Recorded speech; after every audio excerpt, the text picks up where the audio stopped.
blessings. I'm striving to be the message, and I thank Allah for his blessings. Ali was the circle 7.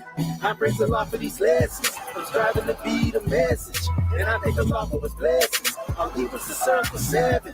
I praise Allah for these lessons. I'm striving to be the message, and I thank Allah for his blessings. Ali was the circle 7. I praise Allah for these lessons. I'm striving to be the message, and I thank Allah for his blessings. Ali was the circle 7. I praise Allah for these lessons. I'm striving to be the message, and I thank Allah for his blessings. Ali was the circle 7.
Islam, Islam, Islam, Moorish America want to rise upon the 7 within the circle of justice, mercy, love, and right, and give all praises to the great God Allah, Father God Allah, and honors to his holy prophet, honors to our holy prophet, Noble Drew Ali, El-Hajj Sharif Abdul Ali, that is.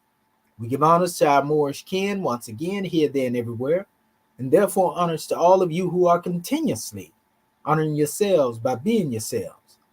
But let us call forth our beloved Consul General of the territory of Texas, our beloved brother Marvin Nathaniel Edwards Bey, that he may open up the way.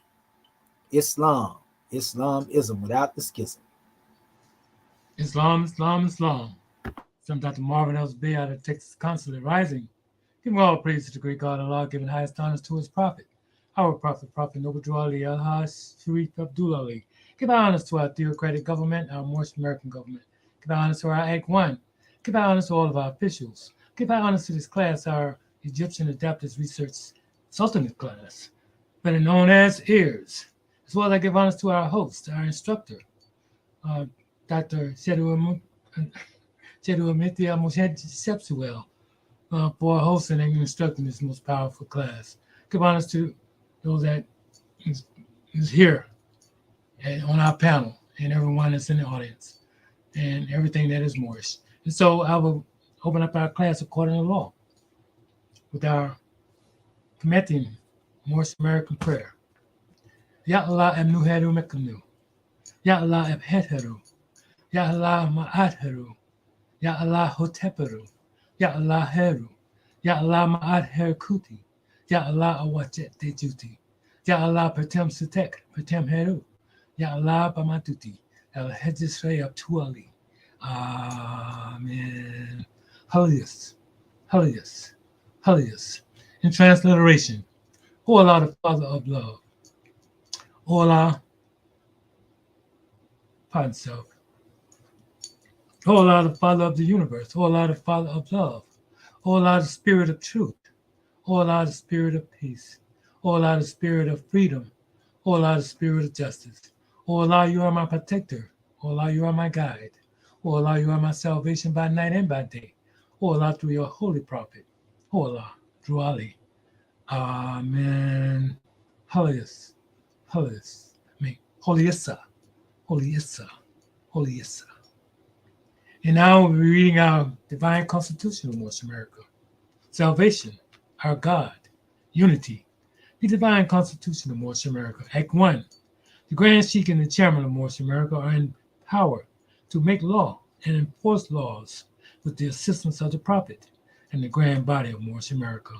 The Assistant Grand Sheikh is to assist the Grand Sheikh in all affairs if he lives according to love, truth, peace, freedom, and justice. And it is known before the citizens of Moorish America. The bylaws, Act 2.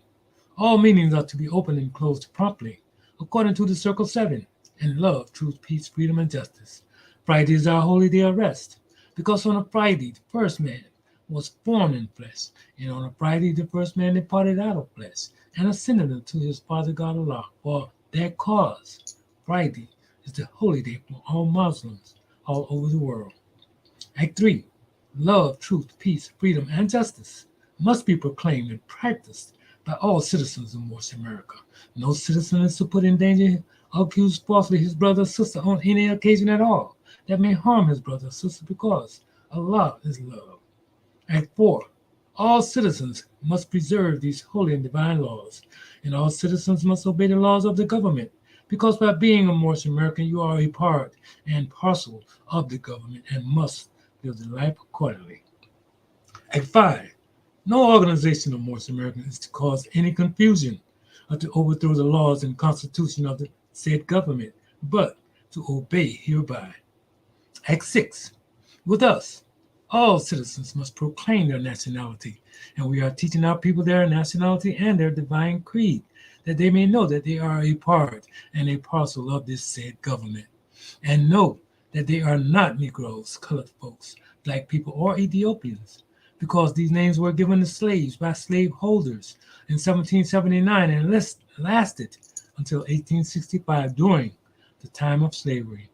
But this is a new era of time now, and all men now must proclaim their free national name to be recognized by the government in which they live in the nations of the earth.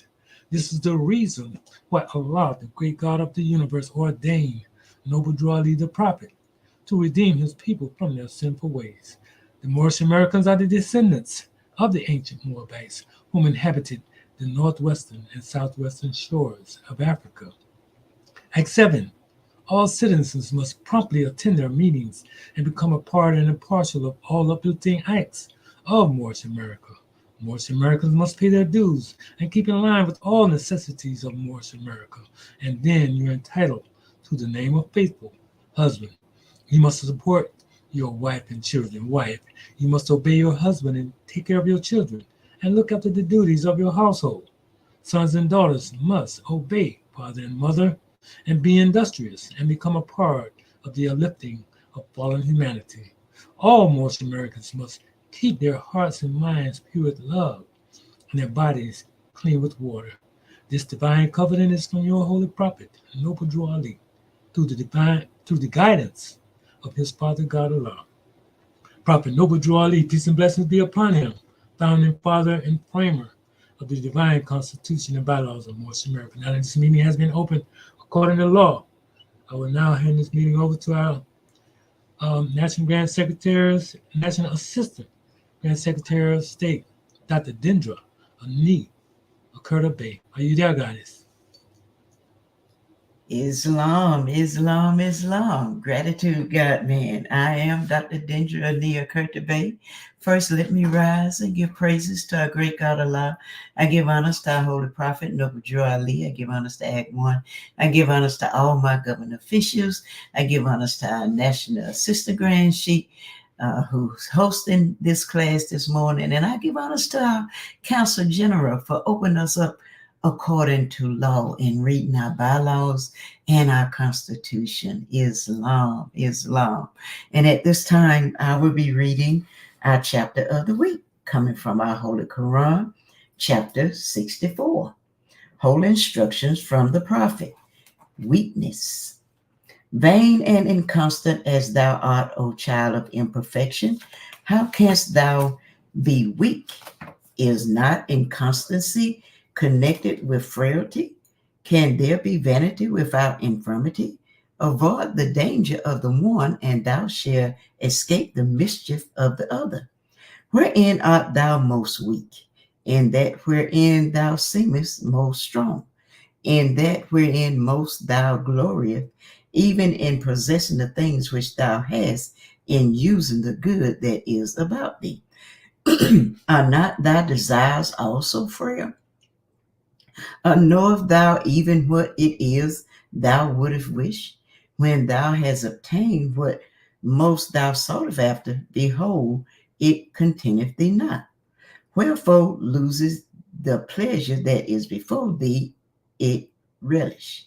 And why appeareth that which is yet to come the sweeter? Because thou art weary with the good of this, because thou knowest not the evil of that which is not with thee. Know that to be content is to be happy.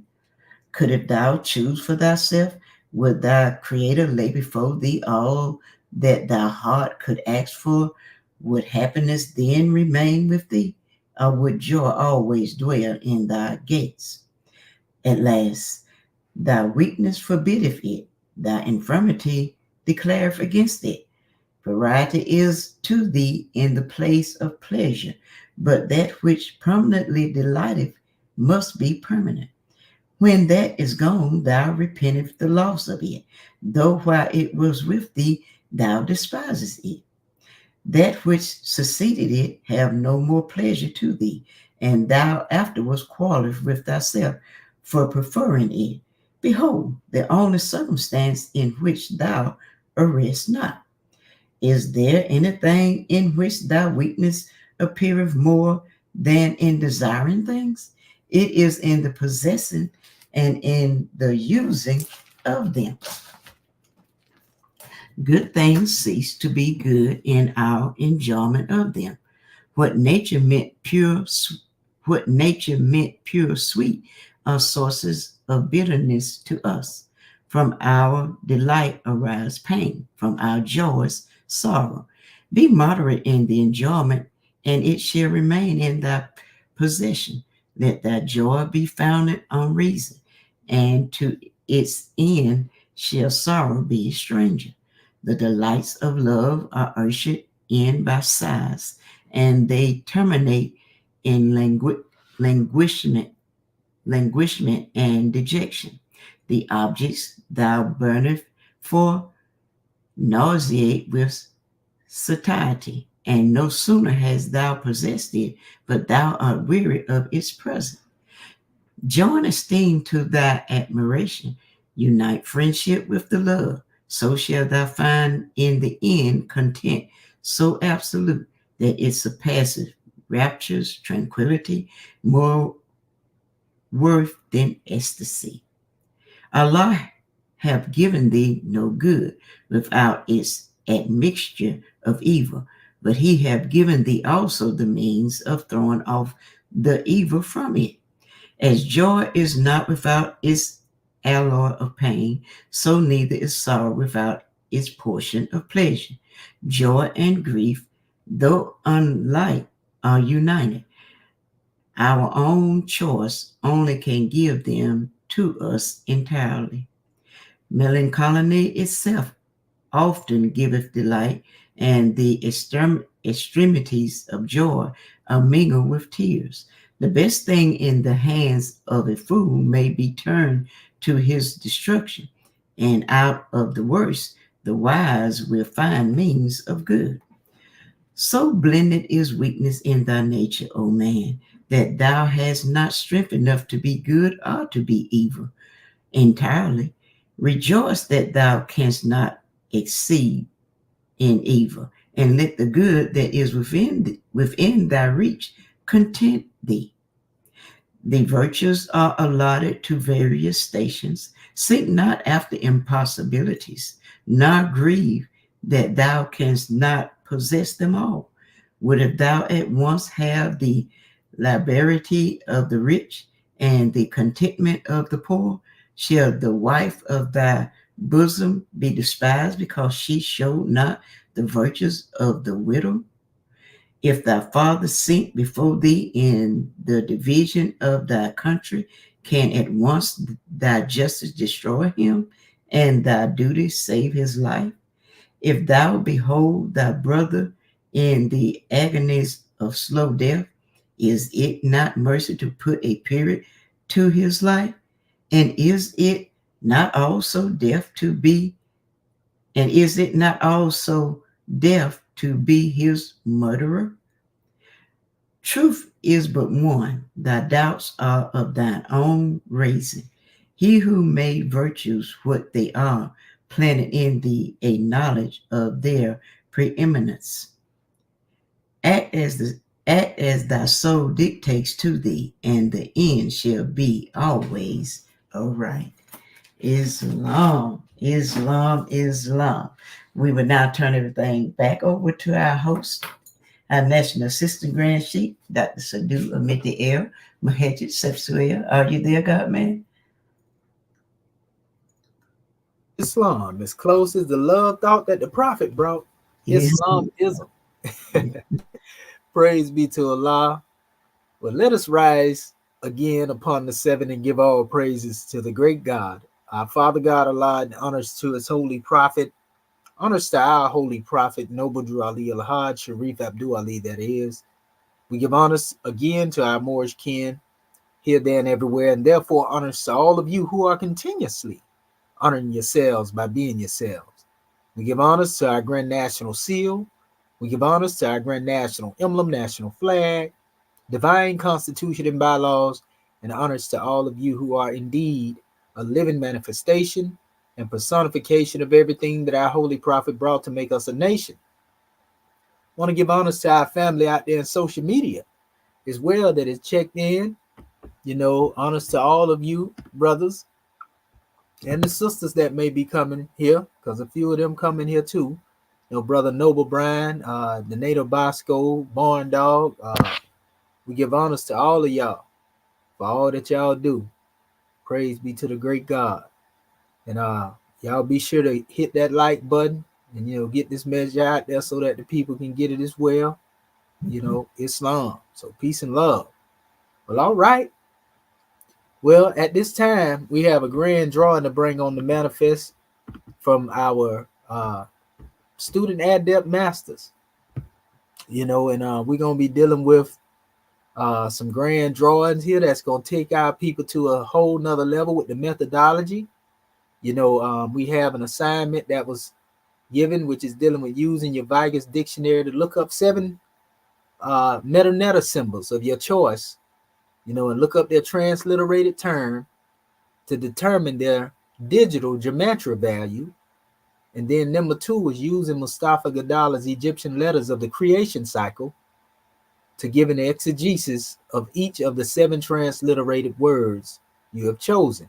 And this is just one of the many ways that we will be seeing, because we're going to go into some other methods outside of this one in our next assignment that we come up with. So y'all get ready, because the scribes getting ready to bring some grand drawings to the manifest. All right, so at this time I'm gonna get out the way, and we're gonna let our scribes come forth to demonstrate this grand drawing here. Islam, first scribe. Islam. All right, Sister Curta Bay, well, you got it. Islam. I guess I jump on out there because like you just read, let me go ahead on and get everything set up first, because I'm a little make sure I got that right. So I'm gonna hit present, share screen again. Okay, entire screen. Let's see, hit that, hit share. Okay, let me pull up my. All right, let me open this up. Okay, we got you in queue. Okay, let me pull up my little homework. Okay, let me get to the beginning. All right, Islam. Oh, let me make this a little bigger. I know a lot of times y'all might can see it. Oh, yeah. We can see it. Oh, there you go. I was just going to say, yeah, screen. Yeah, I had to make that screen a little bit bigger. Okay. A little nervous here. All right. As you can see, family, our assignment was to use our Vigus dictionary to look up 7 meta symbols of our choice, and to look up their transliterated term to determine their digital geometry of value. And also, like the God man said, we was to use Mustafa Guatala's Egyptian letters of creation cycle to give an exegesis of the 7 transliterated words that we had chosen. And I kind of got, I'm just going to go with it because from what I understood of the assignment was this is we was to go to our book, Vegas dictionary. I'm sorry. We was to go to the Vegas dictionary and find the symbols of our choice. So this was the symbol here that I went to. And then it says, of your choice. And then he said, look up their transliterated term to determine their digital geometry of value. So the transliterated term would be this right here, the WI, and the digital geometry of value would be this number 7. Now, how I went about doing it was I looked up the W in Mustafa's book and found out what the value was. So that's what I thought you was asking us to do, to figure out the digital to get the digital geometry of value. So the W, the value of the W equals the 6. And this little word right here is say WI. Well, we know there is no I in the abjad, but we know Y is interchangeable with I. So I went with Pardon self, Sister Curtis Bay. Did that say we like French? You know they say we mean I, me, my in French. yeah, yeah.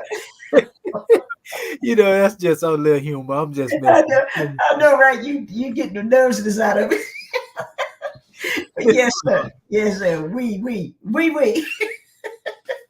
But anyway, so I got the value of the Y, and that is the value of the Y is 10.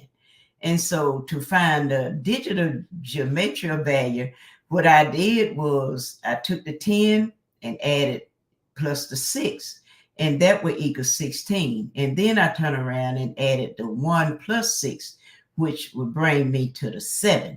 And so that was what I determined was my digital geometry of value.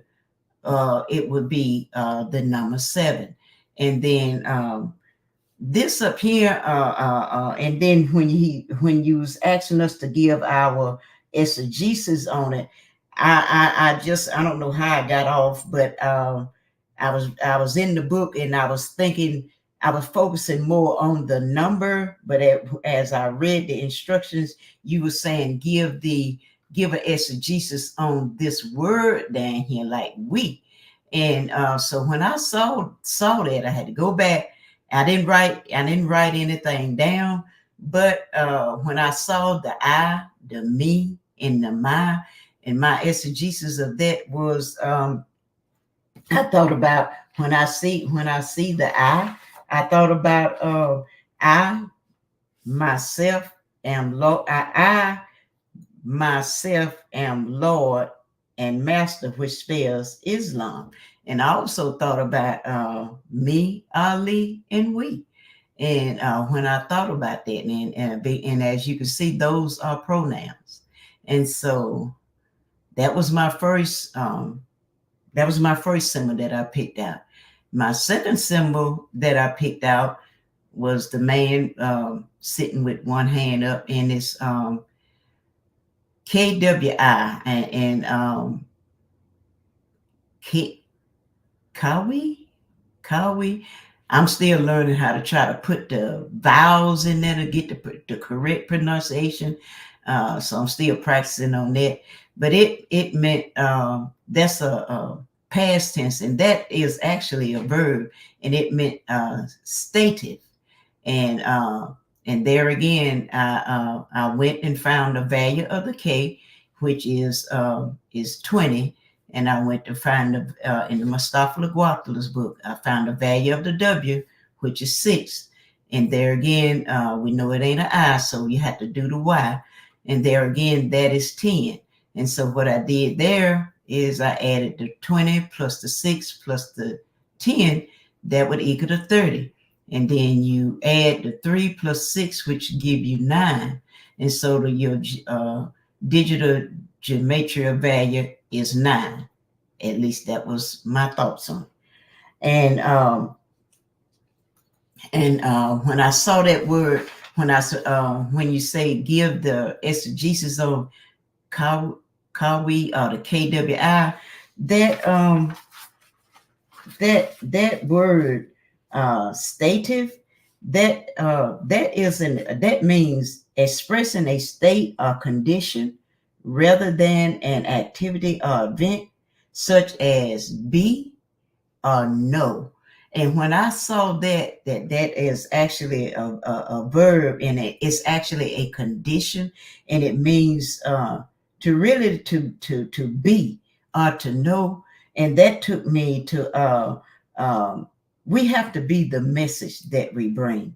And it also took me in our Holy Quran, where it talks about having the 3-step, the 3-step ladder, which is belief. Belief is what man think is true.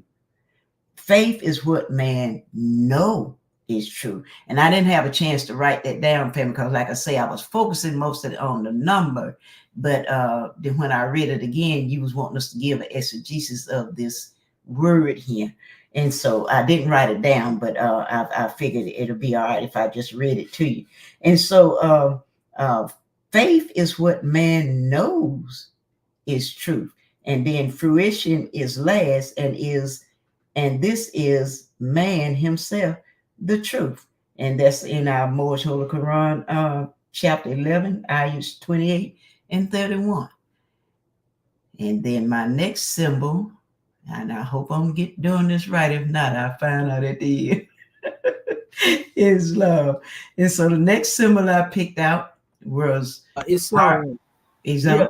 Yeah, you're doing a grand job. Now, I see you have the portions out of the book, where you actually put them up there in writing. That'll be good to give to her, like right above that. Oh, go ahead on and talk about the number. Yeah, most definitely, because it'll give some background on it coming from his work. Okay, because that's where I got confused. I said, "Oh Lord, I did this all wrong." But okay. Okay. Let me.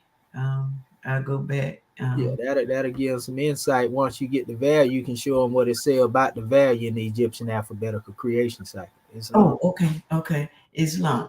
Okay, and so going back, family, to the digital the value number 7.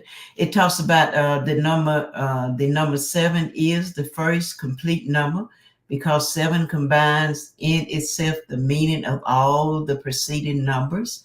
And it says, for all the numbers are even or odd.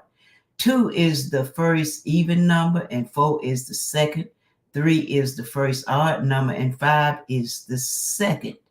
If the first odd number is added to the second even number, the first even number is added to the second odd number, the sum is 7. And so, family, that was pretty interesting. If you go along and do that, it'll come up to the 7. I thought that was kind of neat when he talked about that too. And also, we know even in we teach that 7 is it stands for perfection. It stands for perfection. And also, when I think about the number 7, we also think about our circle 7 and Islam. This one, my second symbol, the Kawi, KWI, the geometry value number 9, where they talked about the number 9. Not 9 is the ninth sphere and the letter T, and it that deal with the primordial forms of the world. And also he talked about how a human child is normally conceived, formed, and born in 9 months. And he also talked about the company of the Neterus, the gods and goddesses, formed, and in there are a group of 9, which caused the creation of man on earth. And so, and we also know that even in our holy, even here in our Moorish government, we talk about 9 and how 9 represents re-entry for us, Islam. And moving right along to the third one, remit, and this means people, mankind, and humanity. And to there again, I went and found the value of the R, and it was 200. And the value of the M, it was 40. And the value of the T, now I put a question mark by that one because in the abjad you have 2 T's. And so I went with the first T, which had the value of 9. Now there is another T that has the value of 400, but I chose to go with the first T, which was 9. And so that was the one I used. So therefore, I went ahead on and added the 200 plus the 40 plus the 9, which gave me the 249. And then you have to separate it and do the 2 plus 4 plus 9, which give you the 15. Now, since you got a double-digit number, you got to add it again to get your value. The 1 plus 5, that's going to equal 6. So your gematria value is going to be the number 6. And my exegesis of the when I saw exegesis of this word, people, mankind, and humanity, when I think of people, I thought about the 60 million people that we have got to get this teaching, these truths out to. Family, we got 60 million, probably 60 million plus now, to try to get this truth to our people so they can, learn to start being who they really are, to let them know who they really are. And when I saw mankind, I thought about, mankind as being when we made the Europeans. We could not put Allah's spirit in him, so he is a kind of a man, therefore being mankind. And then when I saw the humanity, of course I thought about us. That is us, that we are the gods of the land. We are the ones with the melanin in our body that gives us our hue. So therefore, that gives us our hue, our color. So therefore, we are humanity, Islam. And that was my exegesis on that word. And also the number 6, coming from Mustafa Guatala's book, he says the 6 represents the 6th abjad letter, which is W, and the 6, that's the 6th sphere, and it represents connectivity between the upper and the lower realms. This let me know that there is a connection between the upper, which is which is our higher self, and the lower realms, which can mean, and I thought about it, it can mean on earth and within the self, the lower self. So that's what I got from thinking when it said that connectivity between the upper and the lower realms. I thought about, that's what I thought about, Islam. And my next slide I picked out, my next symbol I picked out was WAB, W-A-B. I don't know how if I'm pronouncing it right, but that's the symbol I picked out. And it means pure, purify oneself, bathe, cleanse, and purification. And of course, that's an adjective. And so there again, I found the value of the W. The value of the W is number 6. And of course, we all should remember the value of the A is 1. And the value of B is 2. And so you add them together, 6 plus 1 plus 2. That's going to give you 9. And that gives you geometry value of 9. And I already talked about the 9, so I didn't try to put any more information about the 9 because I already mentioned that. But my exegesis on this word WAB, the WAB, when I saw pure, of course, y'all know I definitely went to Act 7. Our Council General of Texas read this Act 7, which talks about pure, where our prophet tells us to keep our heart and minds pure with love and our bodies clean with water. So you can see bathe and cleanse. And so that's my exegesis on that. That's what I thought about in our Holy Quran, in Acts 7, how our prophet tells us to purify our heart and mind, and to purify and to purify our thoughts, clean our thoughts up. Islam. My next symbol that I picked out was this with the man sitting, Gana, GNN. that's what that means. That's the transliteration, and it means to be tender, and it's a verb.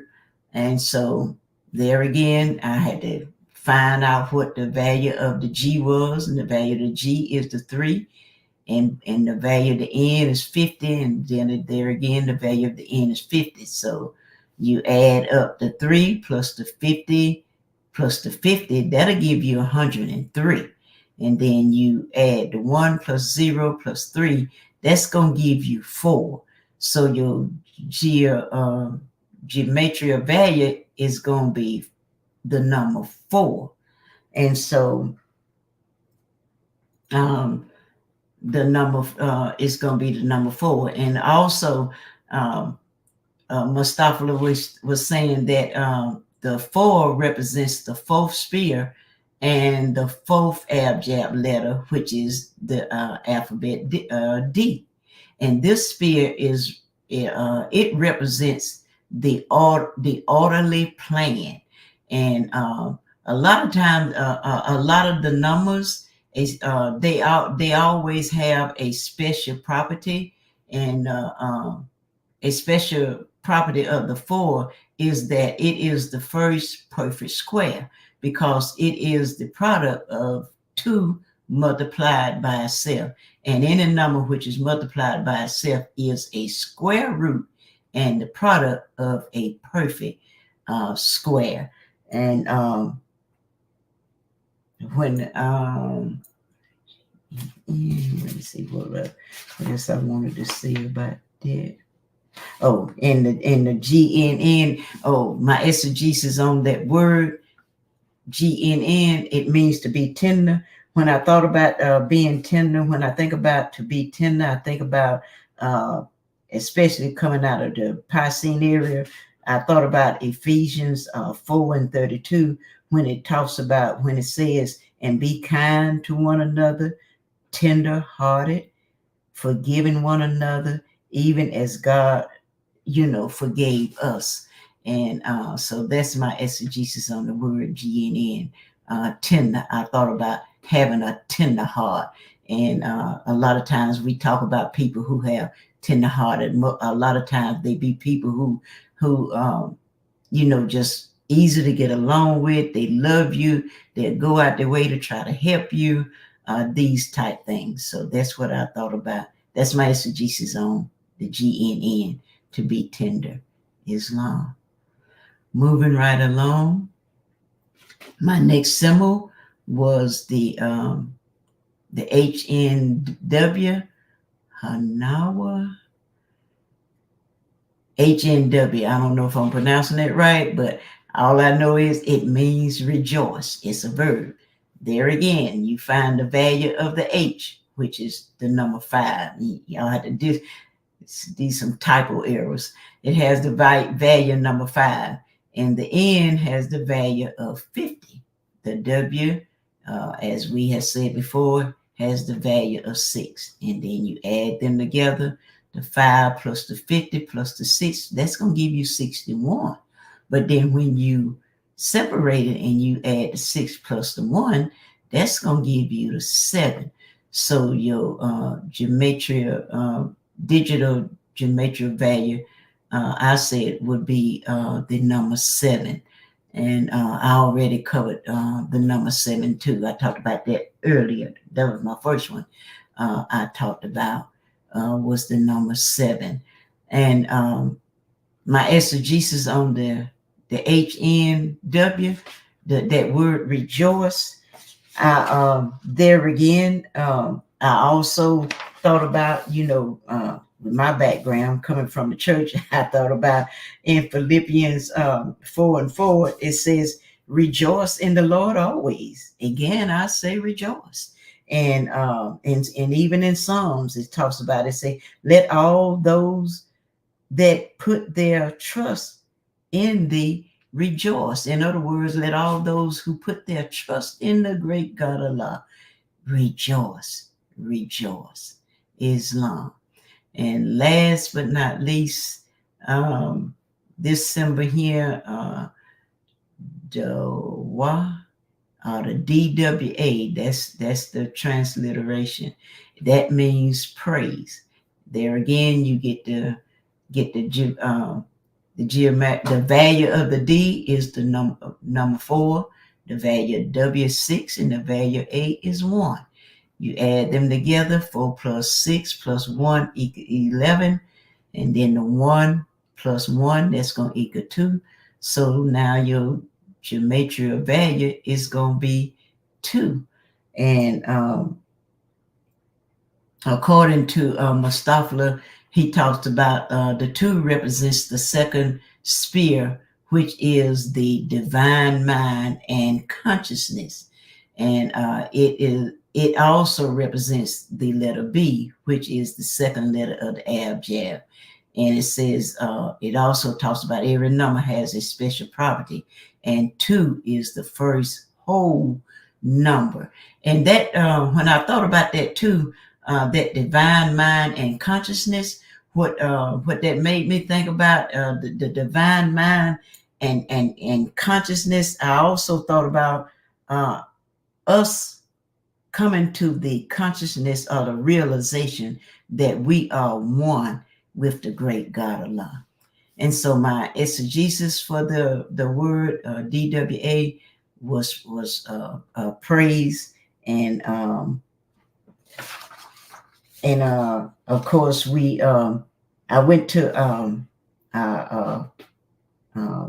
the Quran in Surah 34.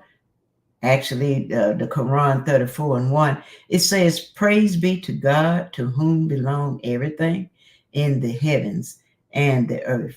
All praises is also due to him in the hereafter. And also, I thought about too, how a lot of times people think that Allah deserves all our praises, and I know it.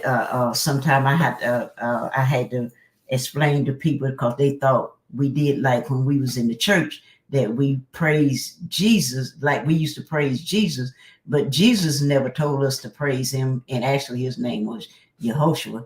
And then and sometimes we get accused of praising our holy prophet Noble Jew Ali, but we don't praise our holy prophet. We give him honors. We don't praise our prophet Noble Jew Ali over here. We praise the great God Allah. We give the great God Allah all the praise, the glory, and the honor. Islam. That's my measure, family, and I hope I did that right. But gratitude, that's what I have. That was my understanding. Islam. In Islam, Sister Curta Bay, we give honors to you, you know, and I actually got a drawing on that last one too. You did, but and I'm gonna show you in a second here. But what I wanted to bring up was the transliterations that we have there. Where did they come from? This. Yes, what language was used to bring that about? Oh, It's just on this is just on the spot quiz. Because remember, everything we actually have what we call writings and we have pictorials. Okay, so go ahead and as far as the writing script that was used to get that transliteration. Because we know the pictures wasn't the writing. Right, yeah. Those are captions. What these here right here? Yeah, them just captions. Yeah, right. That was added later, transcribed. But what was the language that it was transcribed out of? Out of our Egyptian language. Yeah, which is what they call sometimes. What they call sometimes it's not Demotic. It's the one before Demotic. Yeah, Coptic. No, Coptic came after. Remember? Heretic. There you go. Heretic. Yeah. Right. So that's we have to emphasize that too, you know, just so our family don't get it twisted. Right. So, and even when we look at remember I showed in our last measure when I was showing all the hieratic.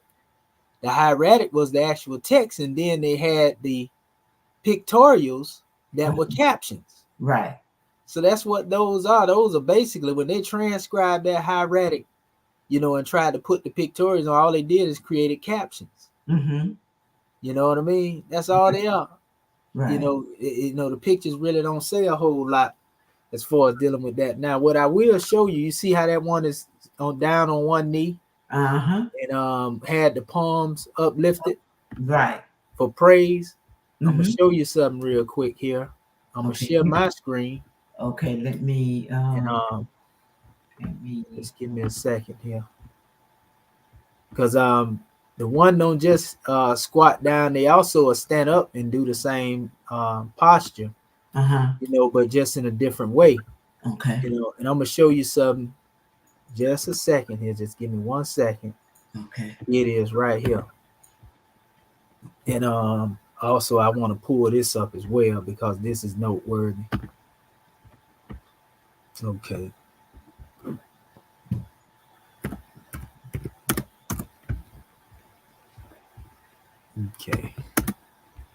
Okay, I'm gonna show you something because this is a strong word. That last word that you use. We'll go that route right there.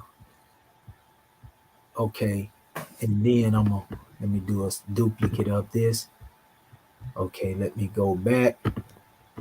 Okay, I'm gonna show an image of this.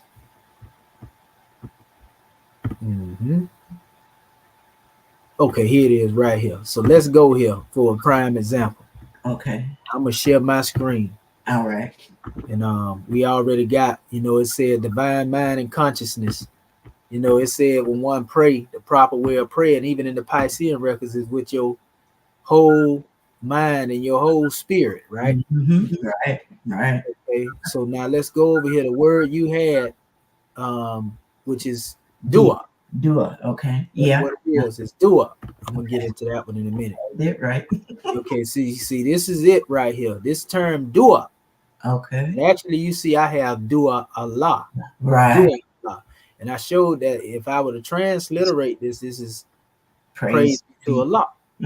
We know this is coming from the hieratic expression but these are the captions here, right? Right. So if we were to place again the pictures on the captions here, we see one demonstrating Dua now with the scroll behind them, same way, Say yeah. but also the star constellation, which is also known as Dua. Sometimes Amduat, if they use that terminology, Okay. you know, and it represents the concept of praise. Right. See, Dua, right? Mm-hmm. You know, and so as you can see, I basically reiterated this measure here. Right. So looking at all of these drawings and understanding, you know, that these represent sounds in the sense of they represent expressions of a thing instead of a letter, Right. you know, they say, okay, well, this is Ah, Uh-huh. this is Ra, this Mm-hmm. is La, right? Right. When you look at these as things, now you identify with it, Ra, you know, and we know Ra is interchangeable with La because L is interchangeable with R in sound shifting, right? Right. So you see this as a symbol of Ra. In fact, this is a universal symbol all around as a representation of God. The dot in the middle of the body is what the Sufis call it. Mm-hmm. So this is like light, you know, that is at the essence, or we can say spirit clothed with soul to a certain degree. Right. This is a spirit. This would be symbolic to the soul actions, right? Mm-hmm. So we have the Ah.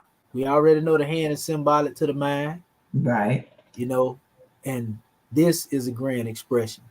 And this is basically a combination here.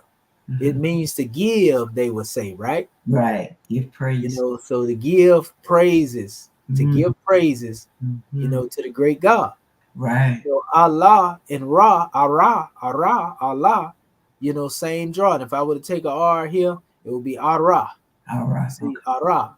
But, you know, dealing with the interchangeable measure is Allah. And Allah represents a state of being, a state of existence. Mm.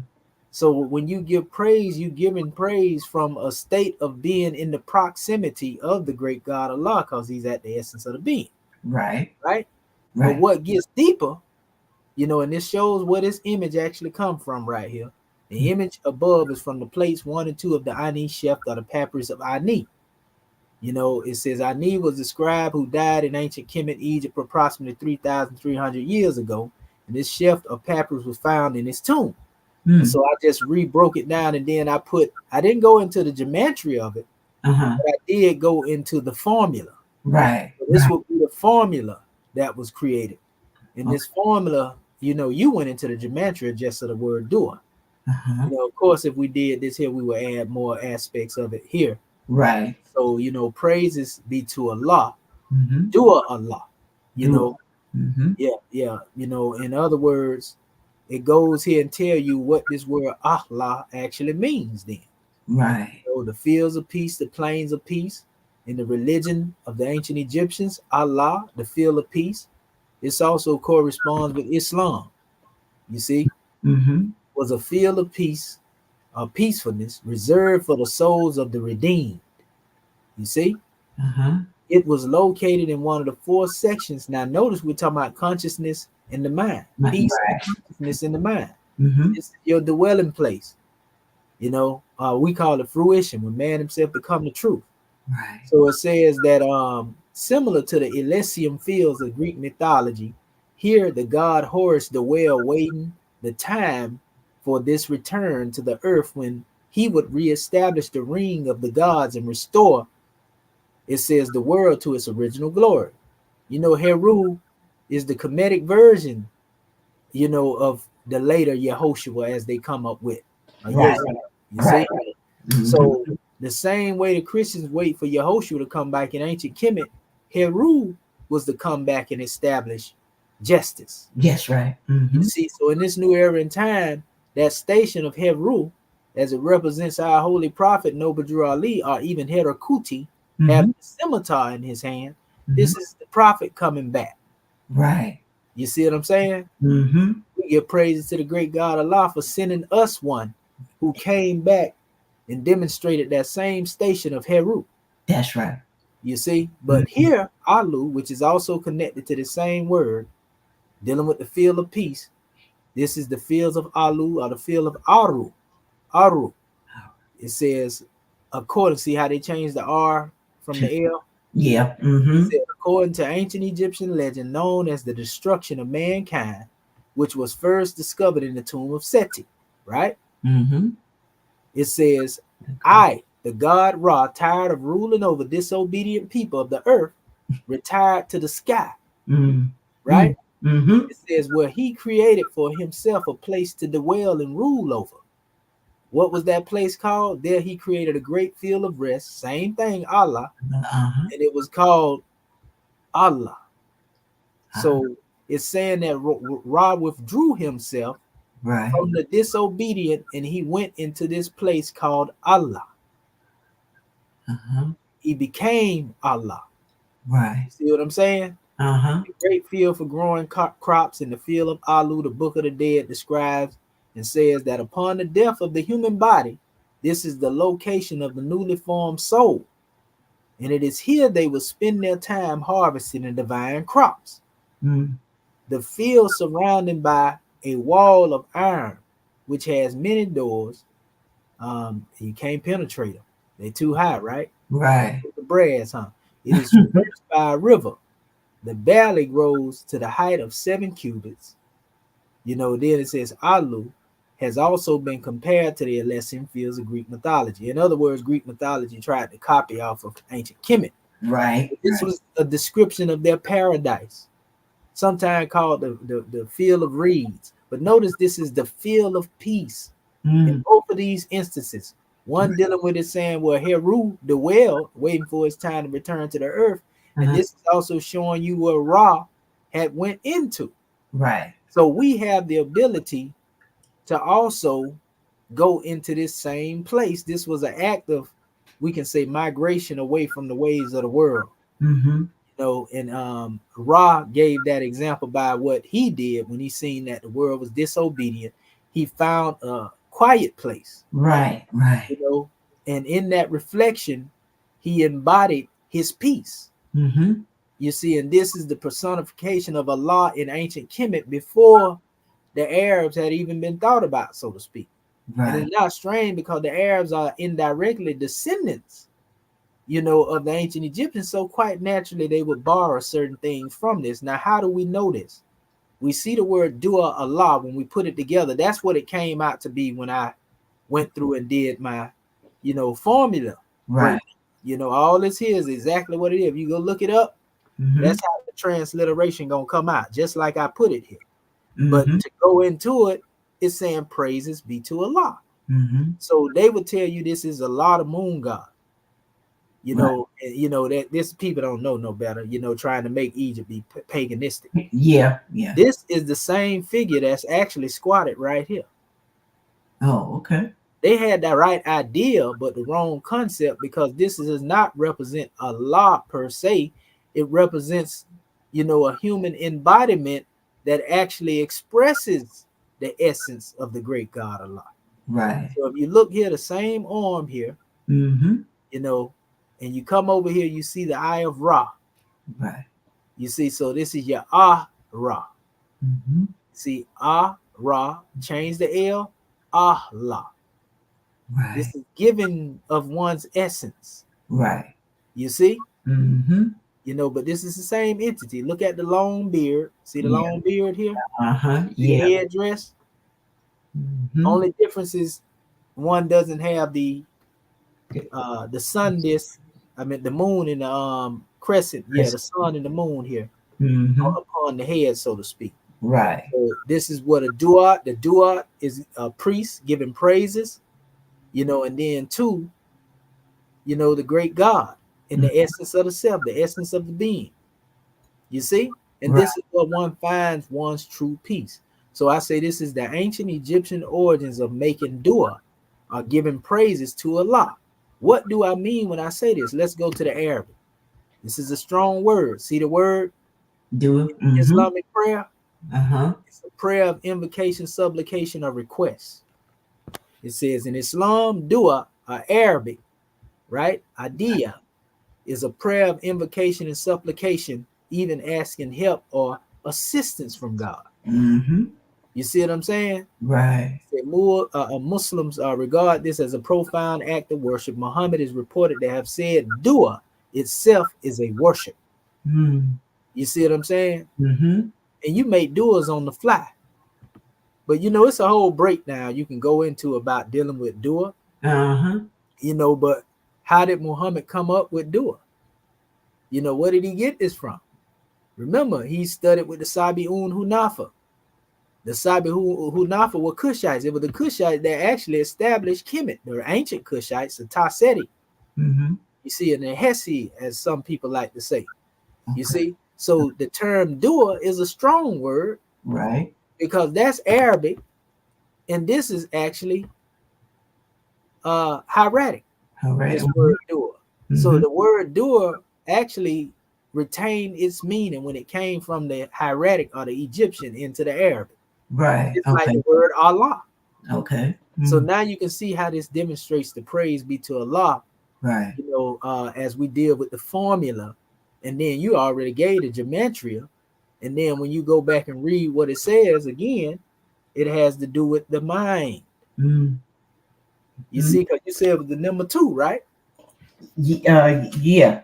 Yeah, you know. And so when you get into that right there, that's a powerful demonstration. And this is also, if you look at dua, look at the way that they are down on the knee Mm-hmm. with the hand up.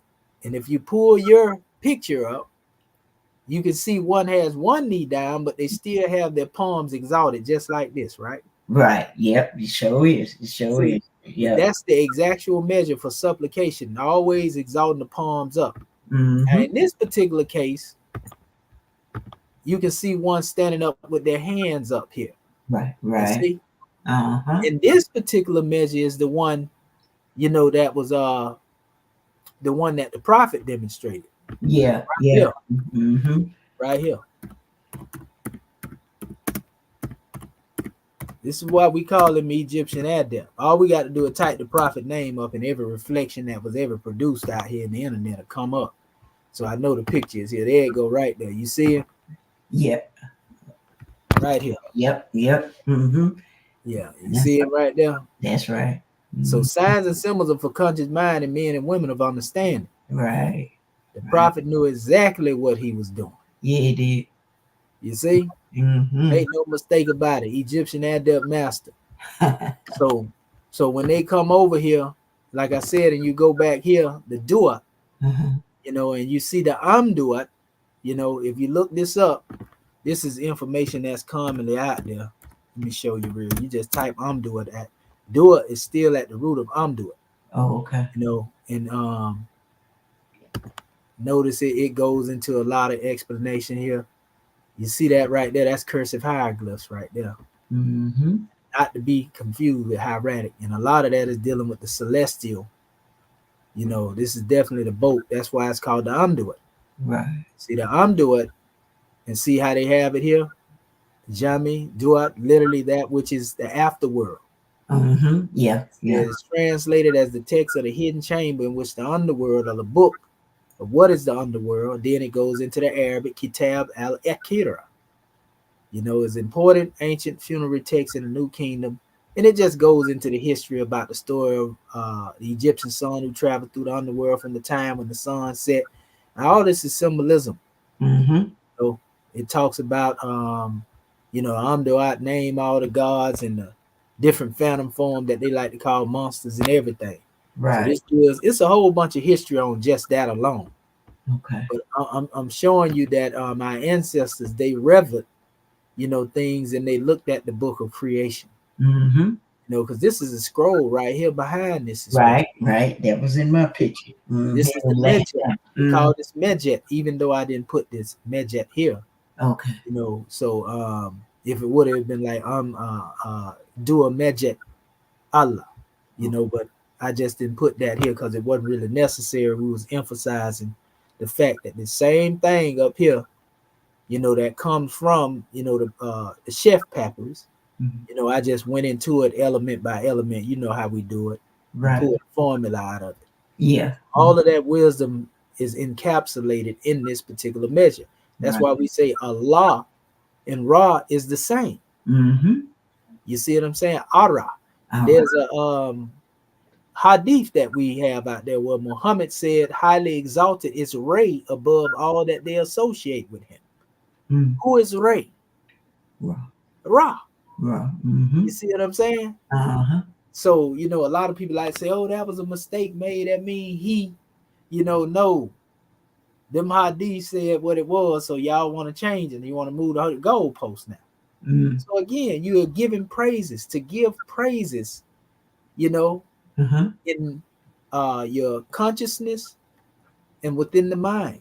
Right. And by this means, you are able to vibrate the ethers and manifest everything it is that you look forward to receiving, so to speak. Wow. You know, give thanks, give praises Mm-hmm. to Allah. Do Allah. You know, praise be to Allah. Mm-hmm. You know, within Islam. Islam. Islam. So yeah, I just wanted to add that. And also on your demonstration about the 7, Uh-huh. I actually have this chart right here where I actually demonstrated how you deal with the odd and the even numbers. Mm-hmm. You know, I did it where you move from the center to the outer bound. Oh, yeah. You got the odd number here, you got the even number 3 and 4. Uh-huh. You know, and that is 7. Right. You got the even number, you got the odd number here. Yep. And that's 7. 2 and 5 is 7. Mm-hmm. You know, so as I was coming down, 3 and 4, right. Creation, then 2 and 5, Mm-hmm. circle. You see 7. Mm-hmm. And then 1 and 6. 6 is 7. Is also 7. Mm-hmm. So creation, 7 days in a creation, 7 days in a circle, 7 days in a year. Right. I went as far as once I put the 7 on the end. Right. You know, and then I went to dealing with the math here. Uh-huh. You know, by the time I came up to dealing with all of the math, we got 28. Right. And then we come up to that 28, you know, being added to basically all of the math that we had here. We came up with the 42. Mm-hmm. You know what I mean? Right. So yeah, that's how we did that. And so it's a powerful drawing when we go into the essence of it. Because we came down with the 21, you know, which come from these 3 7s. Right. You know, the 7 that was here, we just brought it down, added it to it. That's your 28. Uh-huh. You see what I'm saying? Right. And so then we understand that Tehuti is the father of letters. Mm-hmm. And Seshet, which is his wife, is the mother of numbers. Okay. You see, theocratic government of the world, we dropped the 2 down and the 1 down here that was isolated from the math here. You see? And Mm-hmm. then we came into, you know, well, 2 and 8 is 10. Yeah, right. You know, when you add them together, 2 times 8 is 16. Mm-hmm. You know, and then we went further in dealing with the isolation of the 10 and the dealing with 1 and 0, we got 1. 1. Mm-hmm. You know, and then we got the 6, right? Yeah. And 1, and then we get 7. 7. Right. See? And then if we deal with the 7 in and of itself, you know, then we got the 7 postulates. So it's Allah, Ali, and the 7 postulates. Right. Theocratic government of the world.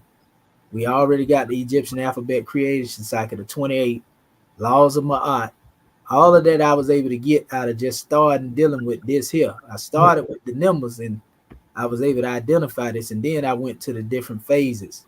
Right. You know, the conceiving phase of the Ennead of the orderly manifestation, and the Ennead of reunification, which to us is our man.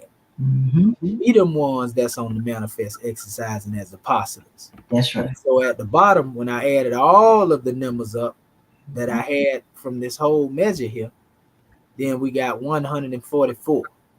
You know, which goes back to the 9, which represent re-entry. Mm-hmm. We are the return of the ancient ones. Islam. Islam. See, so yeah, out of the 7, Yep. that come from the 7. The 7 creative spirits that created everything that is, was, and evermore to be. Right. Elohim had a hand in it. That's right. Creative fate. Islam. Islam. So I just wanted to show you that on that break. I was just dealing with the exegesis, you know, on the numerical in support of what you demonstrated, Goddess and Queen. Islam. Gratitude. Gratitude. Woo. Gratitude. Islamism. Thank you for your contribution. You did a grand job, Goddess and Queen. Most definitely, adept scribers. We love you. Islam. All right. Gratitude, Islam. peace, and love. Gratitude, peace, and love. Well, all right. Next scribe. Oh man, I know y'all ready now. Islam. Islam.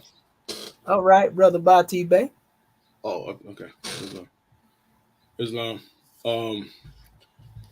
Islam. Let me first rise, give all manner of praise to Allah, honor to the Prophet, honor to our theocratic government, our royal council, our flag, seal, emblem, our divine constitution, swift angels, mufti, citizens alike, honors to um, our host, instructor, honors to all those who had a hand in bringing about this class. And I will begin as soon as this gets pulled up. Islam. All right, we got you in queue, grand man. All righty. Now I don't know if I did this correctly, because this was like this was some stuff that we did when we first started doing this class. So I didn't recall exactly how to let me scroll up to the top of my measure.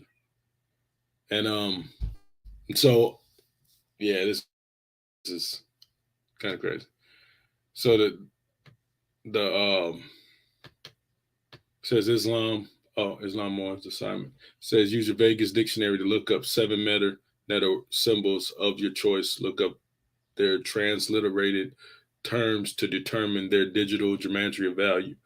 Using Mustafa Gadala Egyptian letters of creation cycle to give the exegesis of each of the 7 translated words you have chosen. And so the first one that I did was Simswe.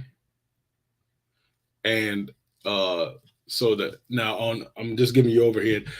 A lot of these I didn't go back into and redo the letters, because a lot of the words that I picked out of the 7 there that I'm establishing either prior to this or from the previous one. So if you see another S in another one of these, this is what I'll just repeat it from here. And Simswe had the value, the S is 60, the M was 40.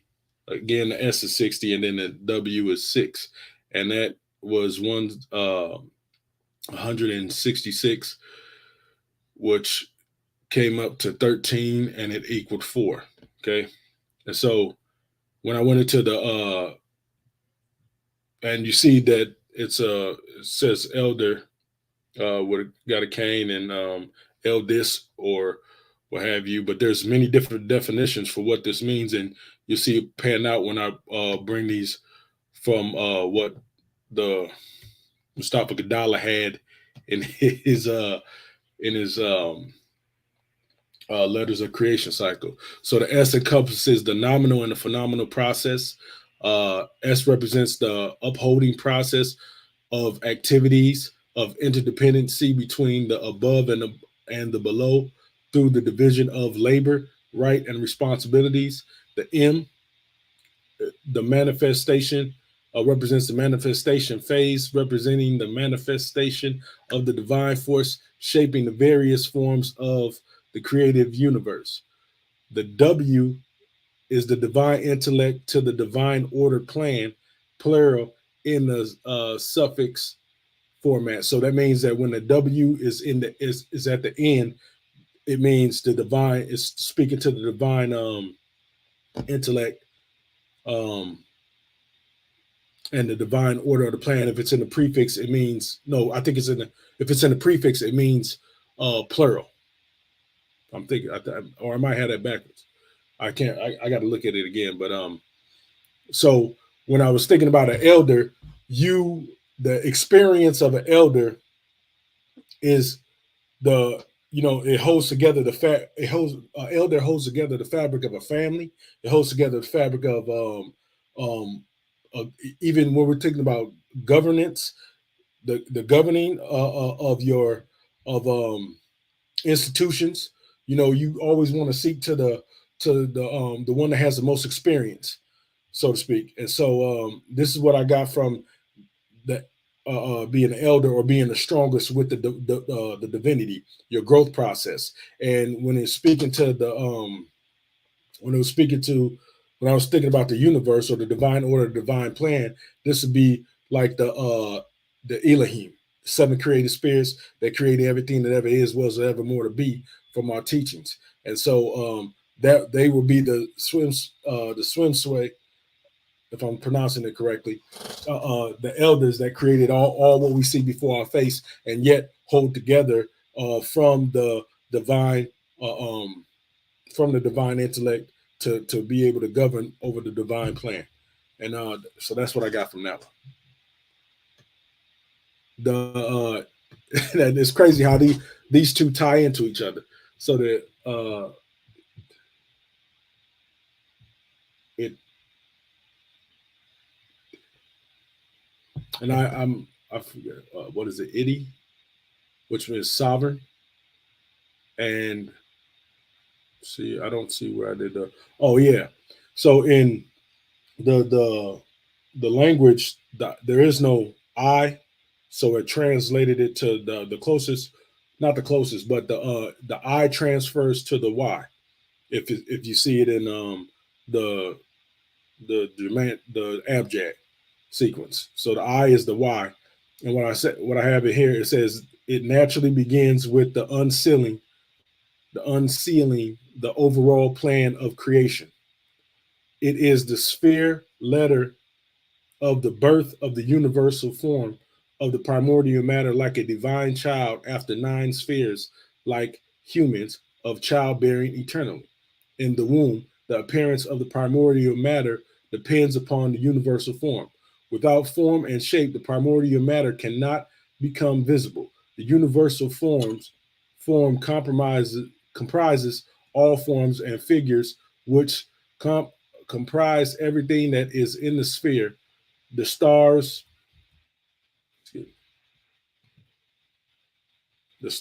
and the mansions, and it's talking about the and Father's house is many mansions, and so is talking about really the governing of the universe, being able to sovereign governs oneself. So everything in the universe is placed in its proper position to be able to govern itself without outside interference or human essence. What the T is represents the culmination and outcome of assimilating the influences from the preceding sphere, the matrix, which with it, and this is out of letters of creation cycle. This is all out of letters of the creation cycle. So influences from the preceding sphere, the matrix within which all these functions operate simultaneously to create the primordial forms of physical beings of the world, mineral, plant, animals, etc., within a womb-like sphere. So we're talking about the universe being a womb-like sphere. If you look at the universe and the darkness that is vast, you got to think about a baby being in the womb. You're in the darkness; it's vast. To you, it's vast, or in that embryonic state, it's vast, or vast, not fast, fast. The T represents the deactivation of the generative creation. The process of reunification must be the reverse mirror image of the first phase of the creation cycle. So it's basically saying what the creator thought about reflects into the physical world, which is going from the they call it in here the now phenomenal to the nominal, or the as above so below, or the thought to the physical plane, basically. So that's what I got out of the Idi, which means sovereign. Sepsu,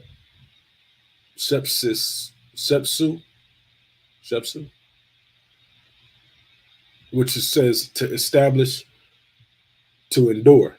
And here we see 380, 90. So I got 4 plus 7, 0, 9. which is 9, or they call the NAND, which goes into that. But it's the SH, the reunification phase towards the original unity, represents the revelation of the authoritative Trinity as the, and when we're talking about the authoritative Trinity, there's in more science we got, you know, belief, faith, and fruition. You know, you got wisdom, will, love, and that's what's when we're talking about the authoritative Trinity as the source of divine forces of creation, and the H represents setting the rules governing the correlation between the metaphysical and the physical realm. In the abjad sequence, the P and F the P translates to the F, and so we would see wherever you see a P, they would use the F. So F, the renewal, equals the renewal, the multiplication of the original created forms, or the universal number of replication and generative powers. And so if you're thinking about establishing anything, it has to have the rules and ability to be able to govern, as we was talking about for prior to the sovereignty and the elder and being to establish and endure a thing. So you have to create it in a sense to endure something, as creative faith, as you know your spirit was given soul so that it might function, and your soul was given a body that it might function, and it was created in the essence where it is perfect so that it can endure what it has to go through. You see what I'm saying? And you know how as you get older, you are able to establish patterns, processes, and things of that nature to endure your life, to endure the life sums. So that's what I got out of that one. I think this is 1 second.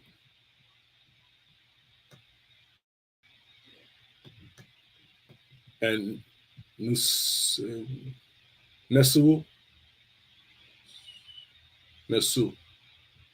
which is king. And you will see that you got the 50, N equals 50, S equals 400, W equals 6. And so that's 456 in total. And then the 4 plus the 5 plus the 6 equals 15. And 1 plus 5 equals 6. And so you'll see all that's that. So the like I told you, the S I already gave previously, but I'm going to give it again, reiterate it when I do this again. Get to it. So the N equals a nominal and a phenomenal, making spirit forms pass over into bodily shapes that are connected with this sphere. N, mystical. Okay. Mystical signs signifies, I think that's what I was trying to put, signifies the son of man. Yeah.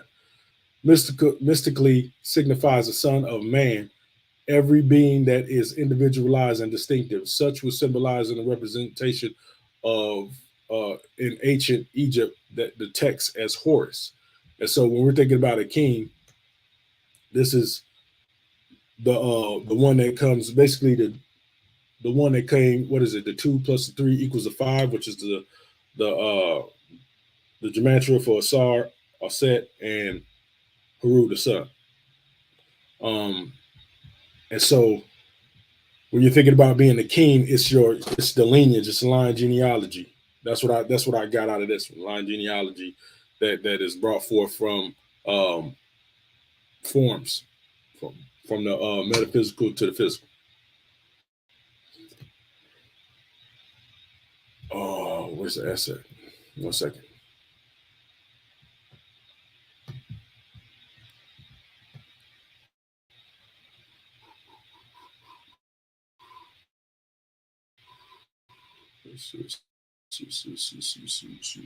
So going back up to the S, which says the S encompasses the nominal, phenomenal processes.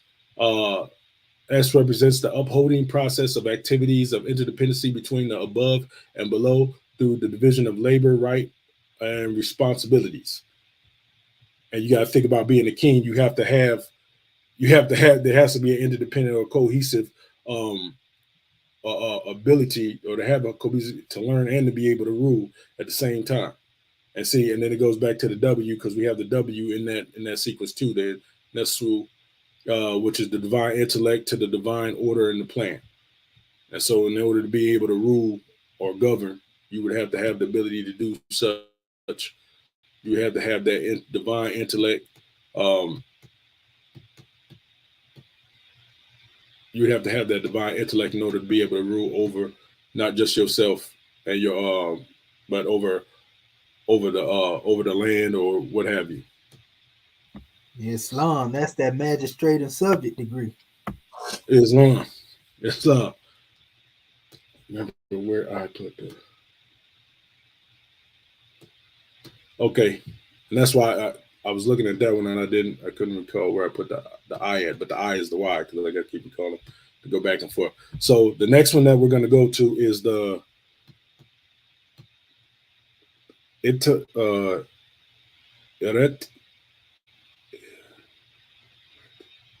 E.A.R.S, which is duty and obligation. Okay, so you got the I-R-I-T. The I is 10, or which is, we know that in the gematria, or excuse me, in the gematria. In the abjad, the I translate to the Y. And then we have the R being the 200, the I translates to the Y, and then we have the T. So this was 400. 420.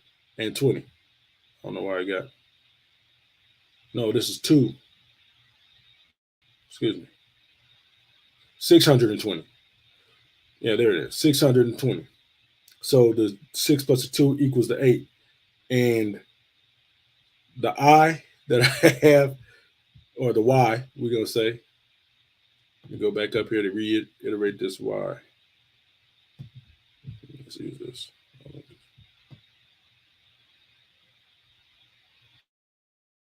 So the I, or the Y, it says it naturally begins with the unsealing of the overall plan.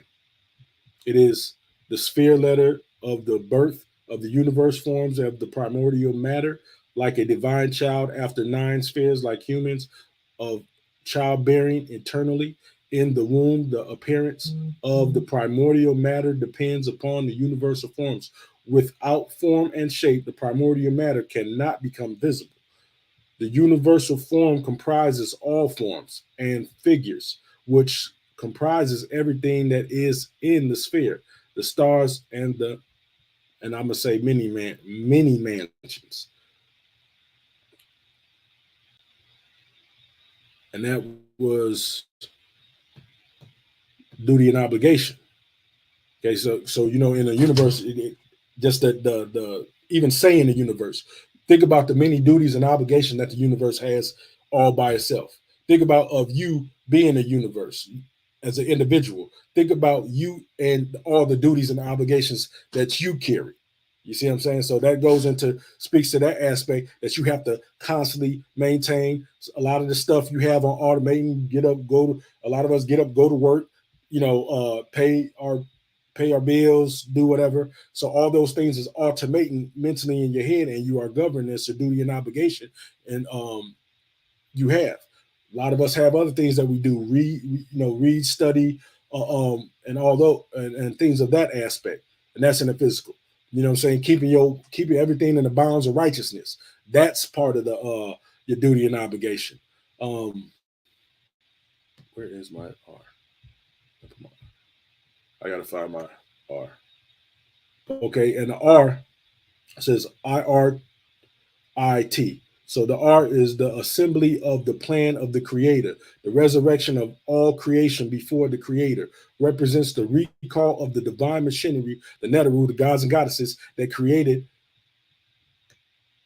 the metaphysical images of the creation of the physical beings of assembly and creation. In very simplistic terms, recalls the metaphysical image souls of the physical beings in the complete orderly cycle of creation.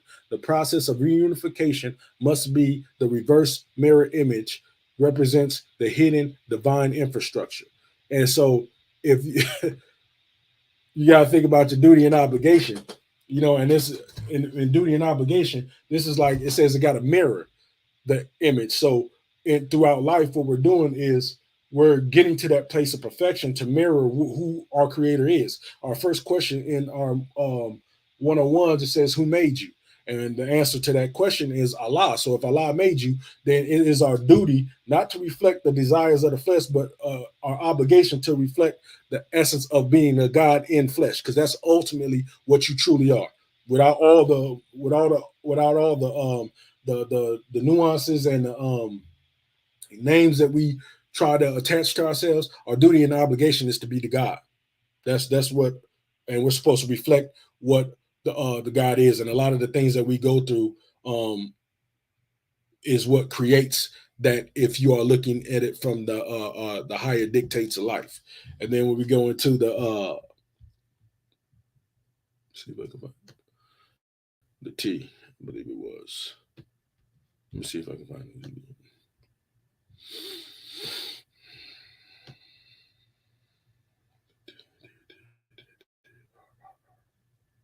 Oh, what's up? Excuse me. So now we are on we went over the Y, and now I'm looking for the T, but just to revisit what the I or the Y is, it naturally begins with the unsealing of the overall plan. So you got to think of the overall plan, duty and obligation, overall plan of creation. So it's already laid out. All you got to do is be it. You know what I'm saying? Going through the your life sums, not being caught up in it. So going to the T says, again, it represents the accumulation outcome of the assimilating the influences from the preceding spheres, that the matrix within which all things function, all these function, operate simultaneously to create the primordial forms of the physical being of the world, mineral, plant, animals, within a womb-like atmosphere. T represents the activation of the generative creation. The process of reunification must be the reverse image of the first phase of the creation cycle. And what this also speaks to me is always being mindful. Is being mindful, and that you are gonna, it says, from Allah we came, to Allah we return. And so in that aspect, that's what I drew from that. Duties and obligation. The next word was wajet, and it said nice sword, but really this was talking about the I was going to do two of these because it had a few definitions for wajet, and wajet was it says nice sword, but also means protector. So you got that, and then our sword. If you look at our flag, we have the scimitar, which is the sword, and it bears in it justice. So you think about justice. Justice is protection. In our prayer, we say Allah protects us by night and by day. It goes into that. Islam. Hey, that's that scimitar consciousness. Islam. Because the eye represents consciousness. Heru, Ra, enlightenment, and then the scimitar as a protector. Oh, man. Cherubim and Cherubim on the manifest. Go ahead, brother. Yeah, I just had to come in Islam. And so if you look at this, when you're talking about the consciousness, this is, if you look at the brain, and I believe I got a picture of this up here too. I just gotta find it. No, I think I went past it because I know we did this. It might have been in my class, in the class up there. There's a picture of the brain stem, and basically that's what this part right here. See, so when we're talking about, when it says the eye of protection, it's talking about the brain stem, the corpus callosum, the thalamus, the I can't even see that. I think that's the meta. I can't read that, but that's the mid brain. Okay, the mid, yeah, it's not. You got the pituitary gland, and goes into your spinal cord. So when it's talking about that being activated, you have to be able to activate. Here's the medulla oblongata. the hypothalamus, the thalamus, the corpus callosum right here, and it's just showing it how it is in your brain. And so it's really just activating the powers. And if you see the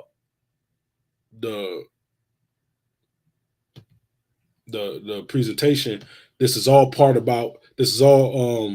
parcel of each other. This all leads into the self and be really governing and being sovereign, and your duties, obligation, being able to endure everything, you know what I'm saying? And ultimately, and in the physical aspect, you are king, but in the spiritual aspect, you are God. Because you have to, a king is a ruler. And if we understand the ills and bays, what an ill is a ruler who's able to govern according to Allah's harmonies of life. A bay is one who is able to, a ruler, El is one who is able to create with infinite wisdom and is wise. A bay is a ruler who's able to govern according to Allah's harmonies of life. So ultimately, you are the king. You are the chief enforcer of your divine essence. You are the protector. You are the that wajet. You have to activate your mind, but you also have to have the right information. Can't just go out here and think because you're a guy you can do anything. You have a duty and an obligation to the creative aspect of who made you, in that aspect. And so I'm trying to think, did I miss anything? And so that's my drawing off of that. I didn't have everything down to science on this one, on that wajet. I think I'm missing, I don't know where I put my W at. My translation for the W. The Y. So, and I didn't get it, but I didn't get that down. I didn't break that down on here. Let me see if I can wow. 1 second. Shouldn't be too hard to come up with.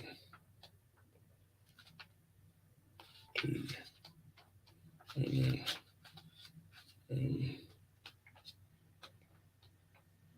I don't want to.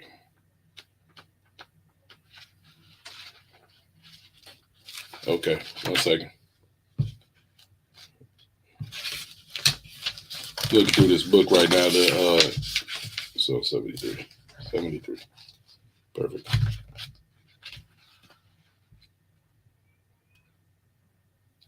So the W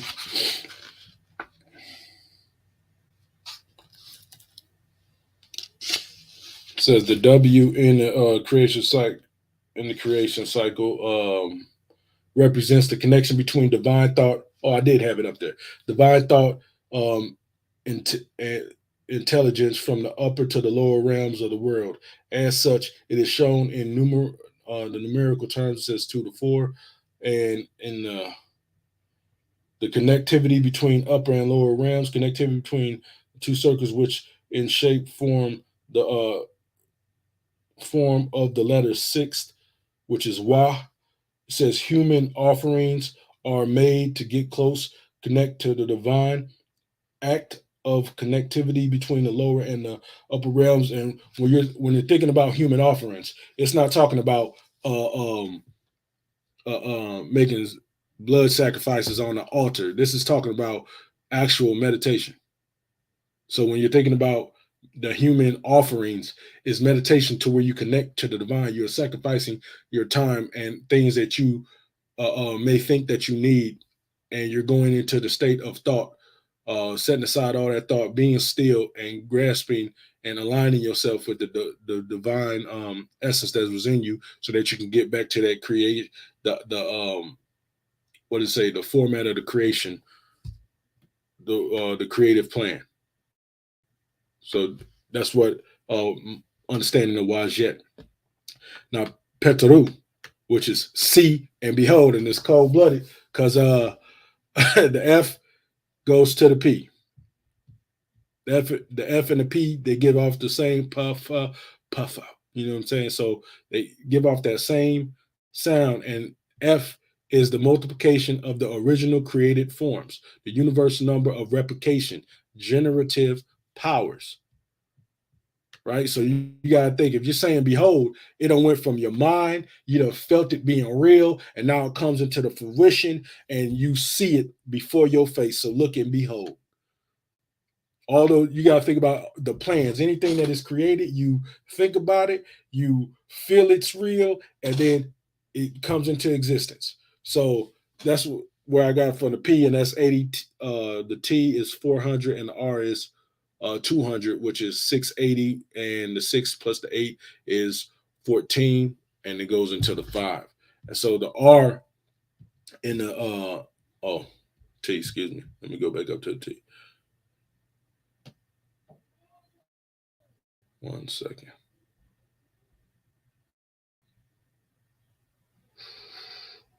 And the T represents the combination of the outcome of the assimilating the influences from the preceding spheres, the matrix within which all these functions operate simultaneously to create the primordial forms of the physical beings of the world, mineral, plant, animals, etc., within a womb-like atmosphere. T also represents the deactivation of generative creation. The process of reunification must be the reverse mirror image of the first phase of the creation cycle.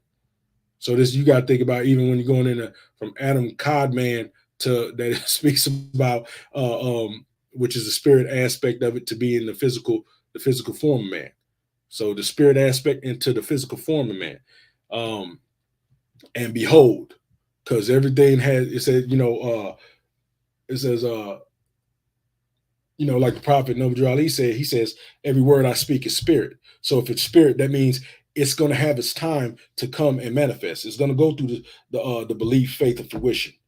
You know what I'm saying? To come in. And if you look even in the more Holy Quran, where it talks about all thoughts of Allah are infinite, and if all thoughts are infinite, then, and we know Allah is the spirit essence, or what the brother was just previously given from the goddess's measure is being a place of peace, a state of peace. And everybody else thinks the world comes out of chaos. Creation came out of chaos, but yet it says it came out of peace.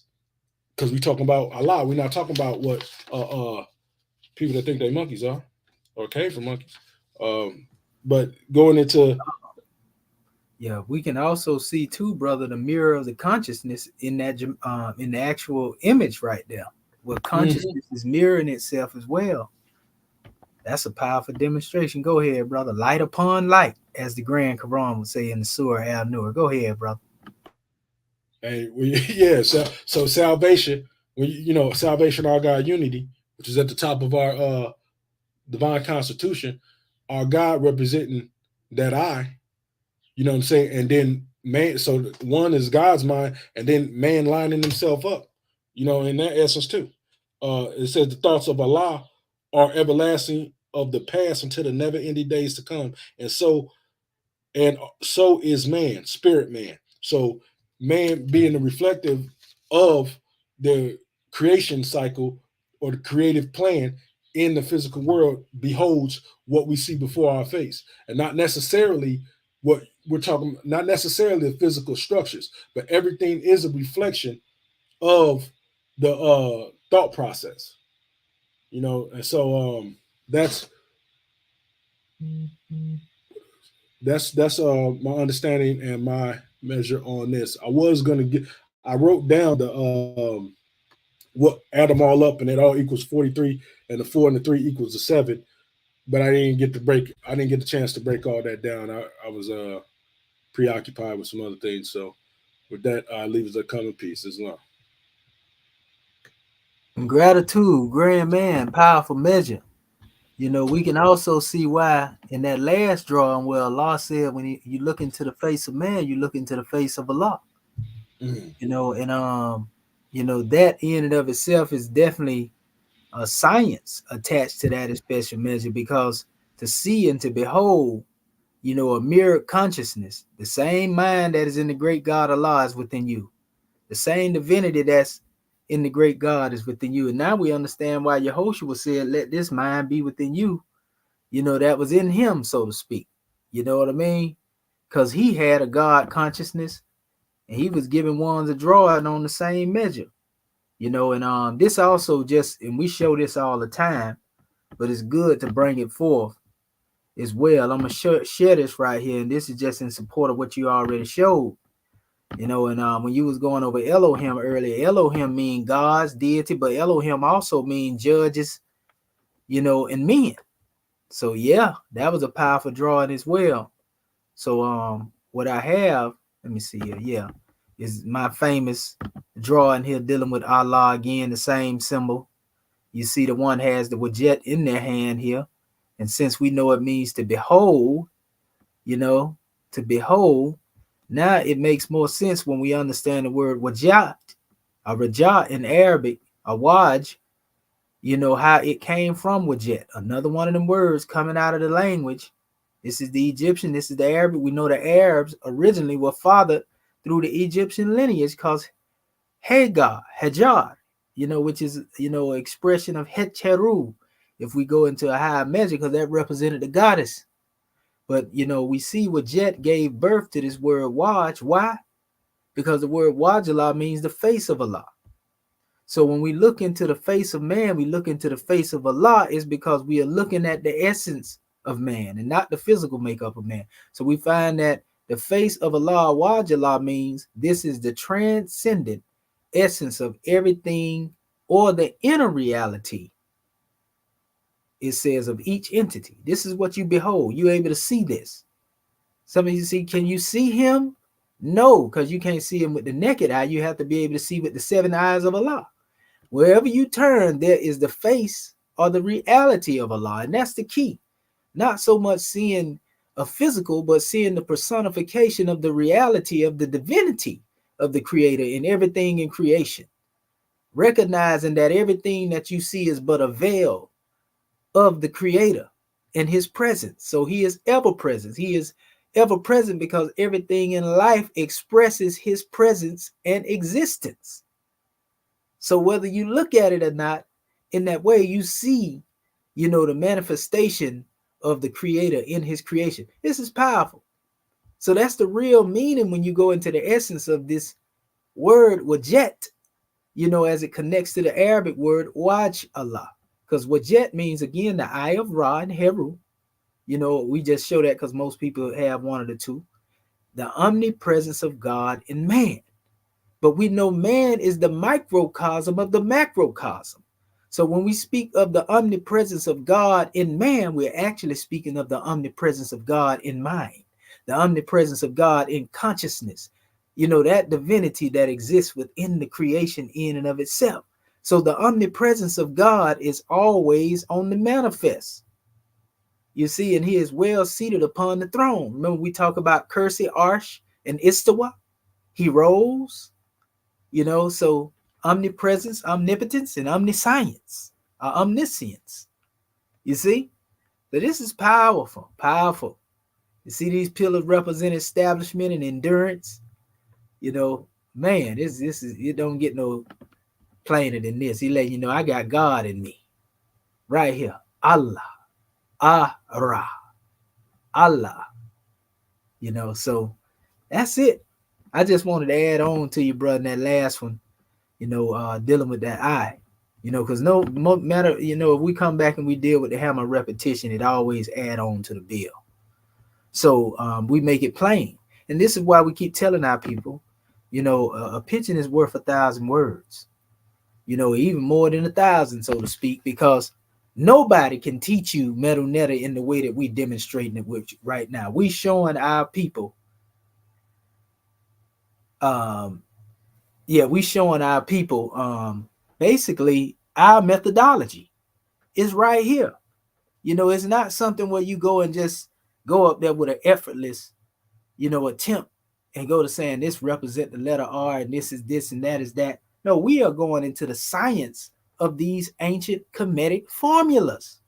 And this is a more superior methodology. Yeah, I said it, than that in which Champollion had these, I ain't gonna say what, but they got these crazy people running behind. You know, they running behind saying that represent the letter R, that represent the letter W. But we going into the science, Show me another metal netter teacher out there that's going into this. They limited solely to the books and dictionaries that have been brought forth by the European, but they're not taking you into the deeper, exegesis or interpretation of these things. You see, this is because we care for the culture. We ain't here to just come up here and throw some naught up here. You see how deep that go, and it go deeper than that. And we ain't trying to be deep right now. We can go there, but the scribes ain't trying to be extra deep. Look at what it say right here going across the bottom of the screen. Y'all see my banner? Read what that say, because this is the methodology, the same methodology that Horapollo used, the one that he said that Champollion was correct. Champollion said Horapollo was correct in using, but yet he come up with, look, say he read the sacred text, thought out their meaning, see, of the hieroglyphs, and sought the import of the master's charge to find himself. What does reflection upon the hieroglyphs have to do with you finding yourself? Oh, they want you to think this stuff that you get off the wall in the paper that they created and you read it, but no. To go into true meta is to go into the self. So you see how deep this methodology is that we are presenting before you now, just dealing with the gematria alone. This is living mathematics, people, and they'll tell you scientifically that mathematics is the language of the universe. Well, we showing you that mathematics is the language of the universe right here. Man, they done got me stirred up. Let me call on my next scribe. Islam. Islam to our next scribe. Man, Islam Grand Secretary of the State. Uh-oh. Woo-wee. I tell you, scribes on fire. Gratitude.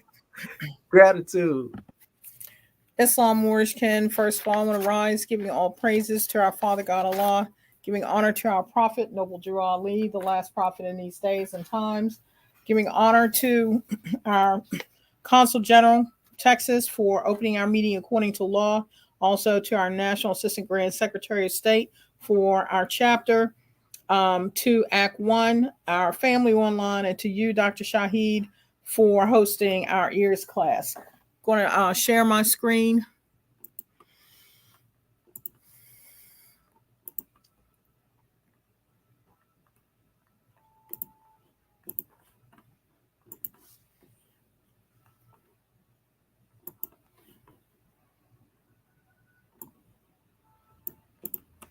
Okay, we got you in queue, Grand Secretary of the State. Praise the Lord. Islam Moorish Ken, and again, much honor to our scribes online for bringing forth their measures, very grand revelations. The assignment was to use the Vigus dictionary to look up 7 metal netter symbols of your choice, look up their transliterated term to determine their digital gematria value, use Mustafa Gondola's Egyptian letters of the creation cycle to give an exegesis of each of the 7 transliterated words you have chosen. Went to Vigus. First word was Emin, which consists of, as our Moorish Ken had stated, I, sound shifts to Y, which is the value of 10. The M is the value of 40. N is the value of 50. And adding those together, 10, 40, and 50 get 100, which, and adding that boils down to 1. That's Aleph. Creation is the self-manifestation of the all, who being one, yet assumes different aspects or forms. The seed of creation, out of which everything originated, is Atom. And just as the plant is contained within the seed, so everything that is created in the universe is Atom also, one representing unity. And looking up that, because I had an Arabic attached to it, Baria, which is dealing with also create, bring into being, creator, and also one of the names of Allah. So as far as the exegesis is concerned, first existence is El-Bari, and that's what that previous demonstration was. Aleph is also the head or leader, and to go around or cyclic. Spirit man is one with the creator. A spirit man, as seed of the creator, holds deep within himself the attributes of the creator, hidden, which a lot of times our people in moving about, they don't recognize that they are a spirit and a part of the creator. So God exists within them. All things are one. All things are connected in unity. Man tarries many ages until his lessons are learned. Reincarnated cycles. So we continue to have that birth, death, and reincarnated cycle until we reach the level of fruition. In Arabic, it also meant standing on land or solid ground, and that made me reflect of the prophet on the cover of the Quran questionnaire, with one foot on land and the other on the sea, uplifting humanity from the cares of the world. The next one is dealing with Enma, I, symbolizing the Y being 10, N 50, M 40, and this symbol right here is actually the A, which equals 1. So in adding those together, it came up with 2, which is the B, or bait, meaning house. That denotes the physical and metaphysical concept of creation, the divine intelligence, as well as the house being the universal womb, space bubble that will contain the created universe, the power responsible for the creation of all living creatures. So you see the Aset principle. The one is actually the Asar principle. The Aset principle is the number 2 in the image of the first principle, which is what Dr. Banti Bey was speaking about in reference to that mirror, the divine intellect. 2 symbolizes the power of multiplicity, the universal harmonies played out between the 2 primal male and female universal symbols of Asar and Aset, whose heavenly marriage produced the child Haru. And again, we're speaking about the attributes of the creator, not actually worshiping many gods as they want to attribute to Kemet. Now, it also had as the meaning priestess of Bastet, which animal symbolizes the goddess Bastet from her earliest attestations until the later New Kingdom. Bastet is exclusively shown as a lioness. Her famed symbolization as a cat is a later development that reflects subtle changes in religious beliefs over many centuries of Egyptian history. So in many parts of Egypt, Bastet also became known as the goddess of the moon and was thought to be both the eye of the moon and the eye of Ra. And we just had that as our National Assistant Grand Sheik spoke about and our Moorish kin. In reference to the exegesis, all things are thought, all life is thought activity, the multitude of beings are but phases of the one great thought. Eternal thought is one. In essence, it is 2, intelligence and force. And when they breathe, a child is born. This child is love. Others may state wisdom, will, and love, which is often termed as the triune Allah. Next one, which is Wab, purify oneself, bathe, cleanse, purification, and purity. W, symbolic of 6. This little symbol here, which is actually the A, value being 1, and B, right here, being the 2. 6 plus 1 plus 2 equals 9. I use the T, which is representing the culmination / outcome of assimilating the influences from the preceding spheres, the matrix within which all these functions operate simultaneously to create the primordial forms of physical beings of the world, mineral, plant, animal, etc. Now that took me back to chapter 1.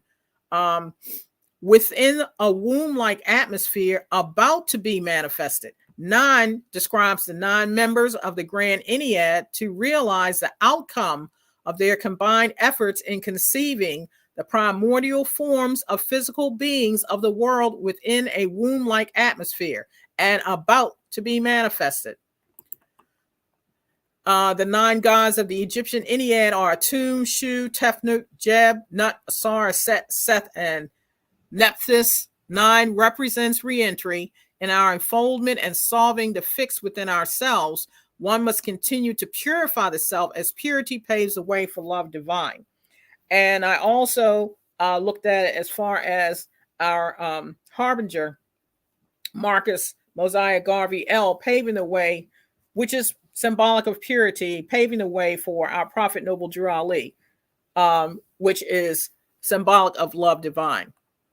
The next one is dealing with getting to be tender. G, value of 3, N, value of 50, and N, value of 50.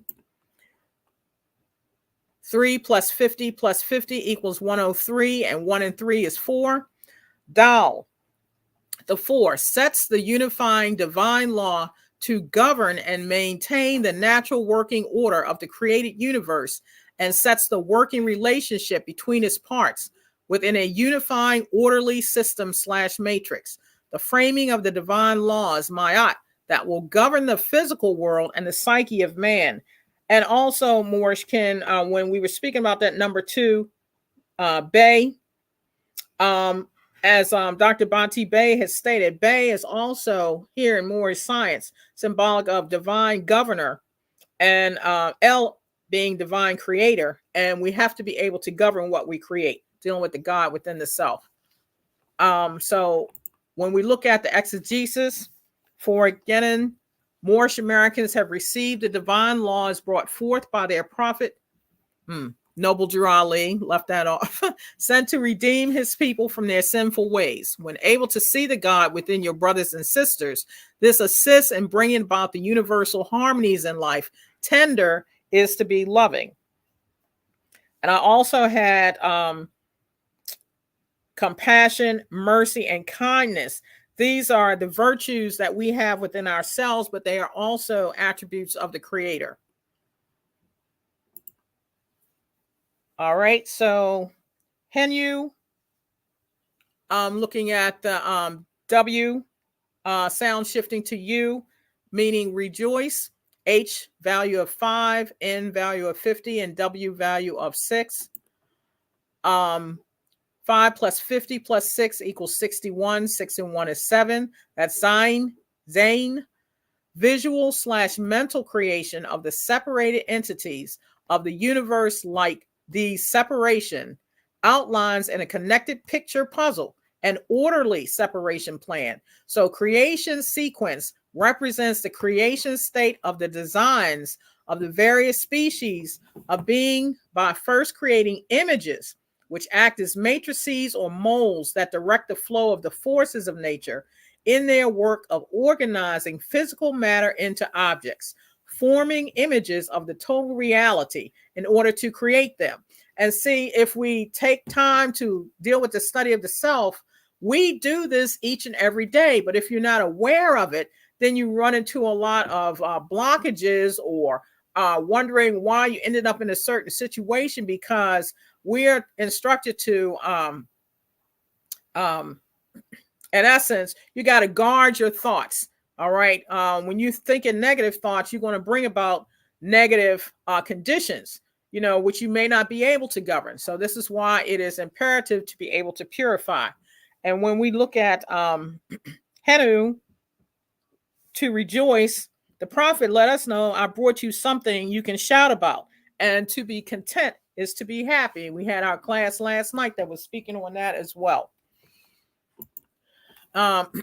Forming images of the total reality in order to create them. Truth.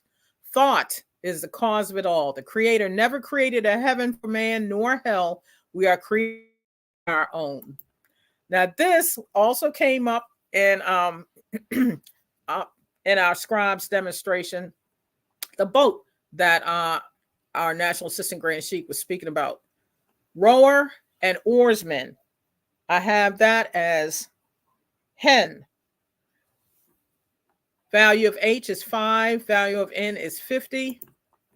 5 plus 50 equals 55. 5 and 5 is 10. 1 and 0 is 1. Back to Aleph, which we had before.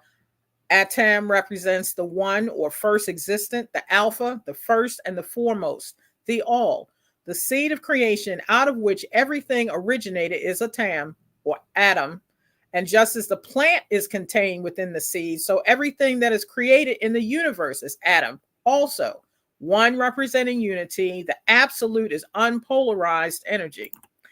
And in reference to the exegesis, time never was when man was not. Mores are active and not passive. Not a word is lost, and victory is assured. Now, when I was doing the research on this was detailed from a wall decoration in the mortuary temple of the female pharaoh Hatshepsut, 1507 to 1458. I'm like, what?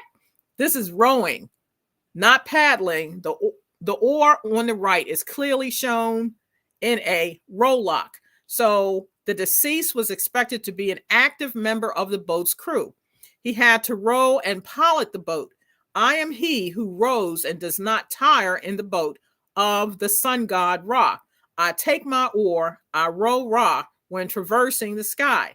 It's a nice idea that only competent rowers could experience resurrection in the hereafter. And reflecting on that, dealing with the journey of the study of the self, and learning to be a mastermind, you definitely have to persevere and demonstrate resolution within the self. So you can't quit, can't give up. That's not how you built or put together. The last Grand Secretary of State. Islam.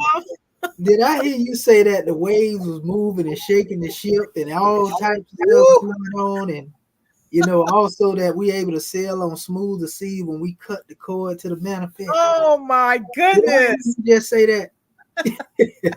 No, but that's a blessing. Yes, I can recall that. Praise Allah. Islam. Woo! You see me trying to run through, right? Oh, you getting it? Gratitude. The last one, Moorish kin, that I have is MT, which is Met or Mete. M being 40, T being 400. This means to die, perish, or death. And 40 plus 400 is 440. 4 plus 4 plus 0 equals 8.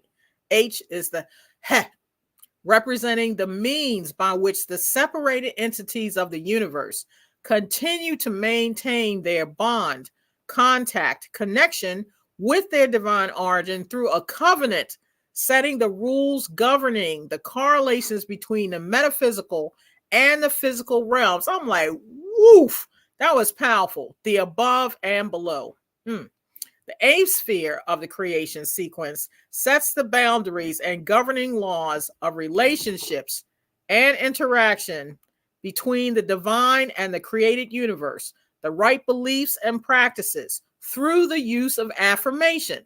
And this is what we, as Moorish kin, are being instructed all the time.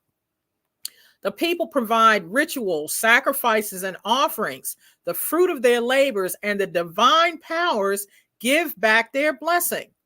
What you put out, you get back. What goes around comes around. This exchange is prominently depicted in all ancient Egyptian temples.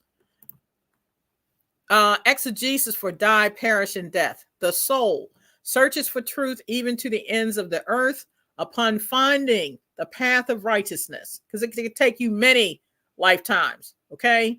And staying on the path in faithfulness, duty, and sincerity with love divine, the lower self no longer exists, and the higher self, the Hierophant within, will reach fruition. And I was also looking at it from the aspect of the state of unconsciousness. We know that there is no death to the spirit man. And with truth, it brings one from the state of darkness or state of unconsciousness to that light of consciousness. So that's my measure. Islam? Islamism without the schism. Yeah, that's a very powerful demonstration right there, Grand Secretary of the State. All of y'all did it. This is a powerful measure right here. This is a very, very powerful measure right here. And it's just a grand drawing. It's just a grand drawing. And I want to say to our family out there too, honors to our family. We ain't been able to have that discussion because they ain't reached back out to me. They ain't even promoting it, brothers. You know what I mean? I've been waiting on them. I've been ready. But that's a whole nother note. All is well. I got a whole lot to bring too. But yeah, this is a powerful drawing that our scribes have brought forth for us. This is it don't get no greater than this. And we can actually go further. Ones actually don't have a clue. You know what I mean? Hold up real quick. Let me go in here and show y'all the work we was coming from too. So y'all know what gematria chart we use. We got a couple of them. We're going to touch on it from other standpoints as well, because this gematria is going to give you the keys behind everything. We didn't even going into the periodic expressions and all that right there this time, but we will in the future. Let me see here. I want to show our audience, this work. And this is our methodology based on the creation cycle. A lot of this comes from the stanzas. I want to show this right here. No, they ain't got they got to show the right cover of the book. Stop playing. Here we go right here. All right, family. All right, so let me go over here and share the screen real quick. That's right. Yeah, we were just talking about that early before the class, Brother Vaughn, dog. Yeah, the goddesses and queens don't even be playing off in here. Let me see here. Here we go right here. Okay, so this is the work that you have us, and you can see they actually have a picture of the same thing I was showing earlier, the Amduat, on the front page here, Mustafa Gadala. For those who are looking for it, you can get the work right here. Egyptian alphabetical letters of the creation cycle. And all they were doing is utilizing, this is special drawing, and basically using the gematria again to digitize, because our brother asked us, what these things digital, and we showing you they are to digitize, so to speak, the letters. And the letters, are coming from the hieratic. All of the pictures on the side represent captions. And if you go closely back into a lot of these things, a lot of the things that they were breaking down, you can see what's being expressed in the caption. One could really get a grand insight of that in and of itself.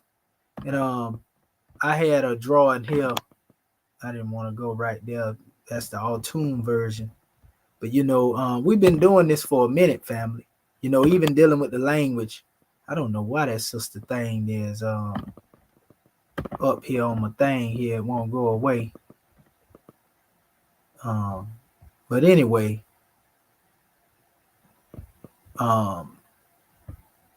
that's Saudi Airway.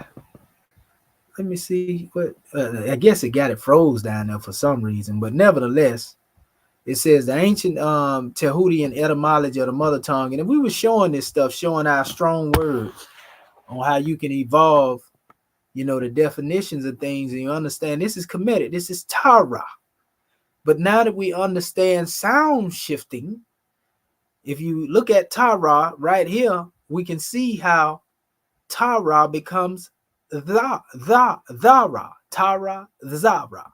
And the DH is also interchangeable with the Z. Zara, Thara, Tara, just different dialects of saying it. And what we get the Thara and the Zara from, this is what we call Arabic, which I say Mudaric Arabic, because we know Mudar is the original Arabia. Then we have Mu'abic, Canaanite, which is Zara. This would be what they call Hebrew, Paleo Hebrew. However, now look at the definition of the word Tara, right? We can't make this stuff up. He who commenced creation into being as the giver of life, for example, right? But then when you come to Zara, from the Arabic aspect, it means atom, seed, offspring, progeny, children, right? Then over here in the Hebrew, Zara, seed, semen, offspring, descendants, posterity, children. So this is the giver of life. In the Kemetic language, we learn what we call the cause, and the definitions that are given in the Arabic and Hebrew are based off of the effect. So the cause is brought about by Tara. he who commits creation into being as the giver of life. And the effect of that cause, has to do with the atom, the seed, the offspring, the progeny that brings, these children into the manifest from Tara. Seed, semen, offspring, descendant, same thing. This is the Arabic, this is what they call the Hebrew, and they all can be traced back. These words, only thing is what trick us is because we don't know sound shifting. So when you see Tara, if you didn't know no better that, Zara, is the same thing, Tara, Zara, and then we have Za, actually Zara. You can see the change between them. Tara, Zara, Zara. You see? So then what we found out, because this is a similar ta, this is actually, what they like to call a twisted rope. This is a square, which represent materialism, and you can't see because she got this block in the way. I don't know how in the world. Let me see, kid. Well, I don't believe I'm gonna be able to move it. Let's see. How in the world she got that thing up in there like that? Well, but anyway, what it is showing. Hold up, I might be able to do it this way. Let's see something. We'll blow it up a little bit here so you can see better here. This is ta. All right. And then you have, this is actually an expression of ta right here. Knowing it's dealing with a person. You see? So this represents a box, a square, and this represents a semicircle. It's like the sun rising above the horizon, basically. So then you have Ra over here. See the circle with the dot in the middle, but it has the serpent. This is symbolic to, the same serpent, that's often depicted as Kundalini, or we can call it, solar power, saving power, whatever you want to call it. So that's Ta and Ra being expressed here, right? But this twisted rope really is synonymous with the double helix of the DNA. Notice the rungs upon the ladder, the ATC, GC, well, the AT and the GC. These are the proteins that make up, what they call the sugar phosphate fatty backbones.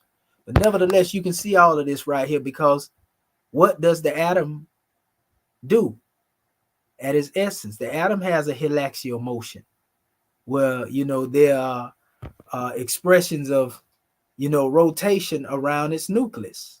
So that's why you have the helaxial form, a circular form. In the biblical narrative, one of the metaphysical terms for this would be the winding staircase. You see? And also the seed or semen and offspring is connected to what? DNA. You see? So when they talk about Jacob's ladder and angels ascending and descending, this is talking about divine bloodline. We heard our Grand Secretary of the State, Brother Bati Bey, all of them talk about the above and the below and the effects, of these particular measures, as they manifest, even with the return of the ancient ones. But anyway, so yeah, descendants, children, all that deal with DNA. So it ain't strange that these symbols were created by our ancestors. They were that powerful. They were that powerful, family. You see one standing there with their scepter of power. You see materialism. One is able to bring life. This is the lifeline, right? The line. You see, into existence and allow it to materialize, because the square represents material, right? The unseen, bringing it into manifestation. And then you can see the rise, that semicircle that I was showing you, the rise of life as a result. So all this is symbolic, metaphysical, allegorical. This is how deep it get when we get into the meta network. We ain't playing over here, family. And that's without going into the essence of everything. Same thing same thing with this word. And I showed these before, but it's good to revisit it.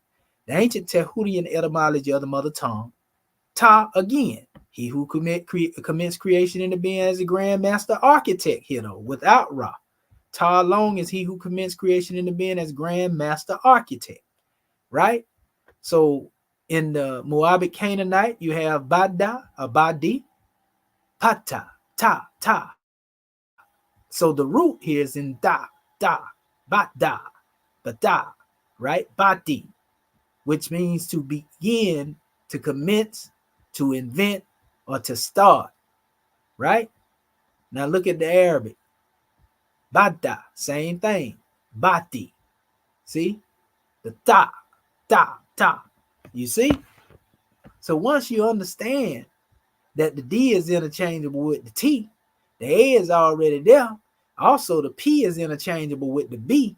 When you understand all that in sound shifting, you see how these words in Arabic and so-called Hebrew derive from the Egyptian words. You see? But if you don't know no better, if you don't know what sound shifting is, by changing the P and the B and the T and the D, if you don't know what that is in that science, in linguistics, you will see, oh, this is Todd. You wouldn't even be able to see this connection. It take us as scribes to come here and show you, and we show you the root origin. You see? This B, again, interchangeable with P. The T is interchangeable with D. The A is there. So it's still a connection. But again, here we have the cause, he who commenced creation in the being as a grand master architect. And then this means to begin, to commence or invent and start. So how these words in Arabic and Hebrew at their root, when we deal with the sound shift, how are they so related to the ancient Egyptian word? We all know why. Because the Arabs, again, their great-grandmother was Kemetic, Egyptian, Hajar. We know that the Israelites or the Hebrews themselves went into Sinai with Moses. And it is said that it was there that they originated their alphabet. And we know that they took certain symbols to express that. So it shouldn't be strange if you understand the history, then you remove the mystery. We're giving it to you right here, family. All this information, and they want to try to keep y'all from getting it. Here's another one that I have here, right? The ancient Tehutian etymology of the mother tongue, Kepri, which means he who is self-created. Moabic Canaanite, your Hebrew, Mudar, Arabic. Bara. See, our Grand Secretary was talking about this a few minutes ago. Barishit. So the word bara, or bari, al-bari in Arabic, that deals with creation, which you can see here, bara, bari. When you see Genesis and it says Bereshit, because that's the way you say the book of Genesis is called Bereshit. You see the book of creation. You know, you go deeper though. Genesis, gene of Isis, gene of Offset. But anyway, it says he who is self-created. This is the cause, Kepri in ancient Kemet. Well, we have to create something from nothing, which is body. So the cause, then the effect. It is he who is self-created that created creation from nothing and brought it, created something from nothing, so to speak. And when you look at this, what is the connection to Kepera? Isolate the Ke part and deal with the last portion, Pera, or Pre. What you find is that the B is interchangeable with the P, the R is interchangeable with the R. Well, it's not interchangeable, it's actually a mirror of itself. But Pera, Bara, Bari, Pri, Epri. You see? Bara, Bari, Pri. So we can see that again, the so-called Hebrew, or what we call Canaanite, Proto-Canaanite, Proto-Sinaitic, derives straight from the Kemetic. And we can see that the Arabic also derived from the Kemetic, and they both mean the same thing. Why do their definitions always go back to a connection to Kemet? And these are what we call strong words. This is actually how we vet the words that we deal with. We don't accept them being what they are because the Europeans said it. This is our vetting methodology. If we can go back and see that these words are the same here, and they ain't just here. I'm doing this as a triad. Kemet, the Hebrew and the Arabic. I'm doing this as a pyramid. But there are other languages that attest to this, that actually have, similar derivatives. But I'm dealing with the main one that our people are familiar with mostly, and they deal with. So, we can go into the Somali, the Wolof, all other different African languages, and we'll find even more that supports this. But if we can find these three, in most cases, this is what we say, all right, well, that definition, is a healthy definition, and we can embrace that. And then we'll go deeper into, defining these things from a Moorish perspective, but this is the way that we vet words. I had this up earlier, and this is one of the measures we heard them go into too. Our scribes talk about atama. So we look at this, and I had this up here. It's just simply Moorish science, a power that exerts itself for the individual at the will of the user. Because atama is at the seed of creation. This is where the European get their concept of the atom from. You see the nucleus? See, when I was talking about the heliaxial, measure, of those things that rotate around it. You see, proton, neutron, electrons, and then you see that atmu is interchangeable with adamu. At and ad. See, the A and the T is interchangeable. Adama. You see? So once we understand all of this right here, Adama, like Hebrew Adamu, which is Arabia, also in the Mesopotamia, they actually called man Adamu in the Sumerian tablets. And then we can understand how AT was attached, when we deal with Atma, Atum, Atum, Atmu, At becomes a part of Atlan or Adlan. Ad mean the first in Arabic. Atlan, indigenous.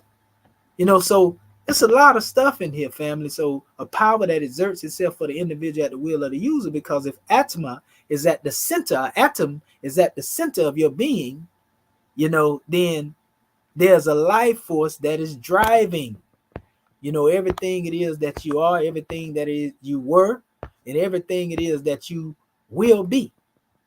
You see? So yeah, this is a powerful demonstration, family. And last but not least, in closing, and I always show my little demonstration here, but we'll go over it again just to show you how we went as well a little further into this when we deal with these properties, mathematical properties here. Let me see. I want to make sure my screen is still shared. Yes, still shared. Before I do this, okay. So y'all already seen this,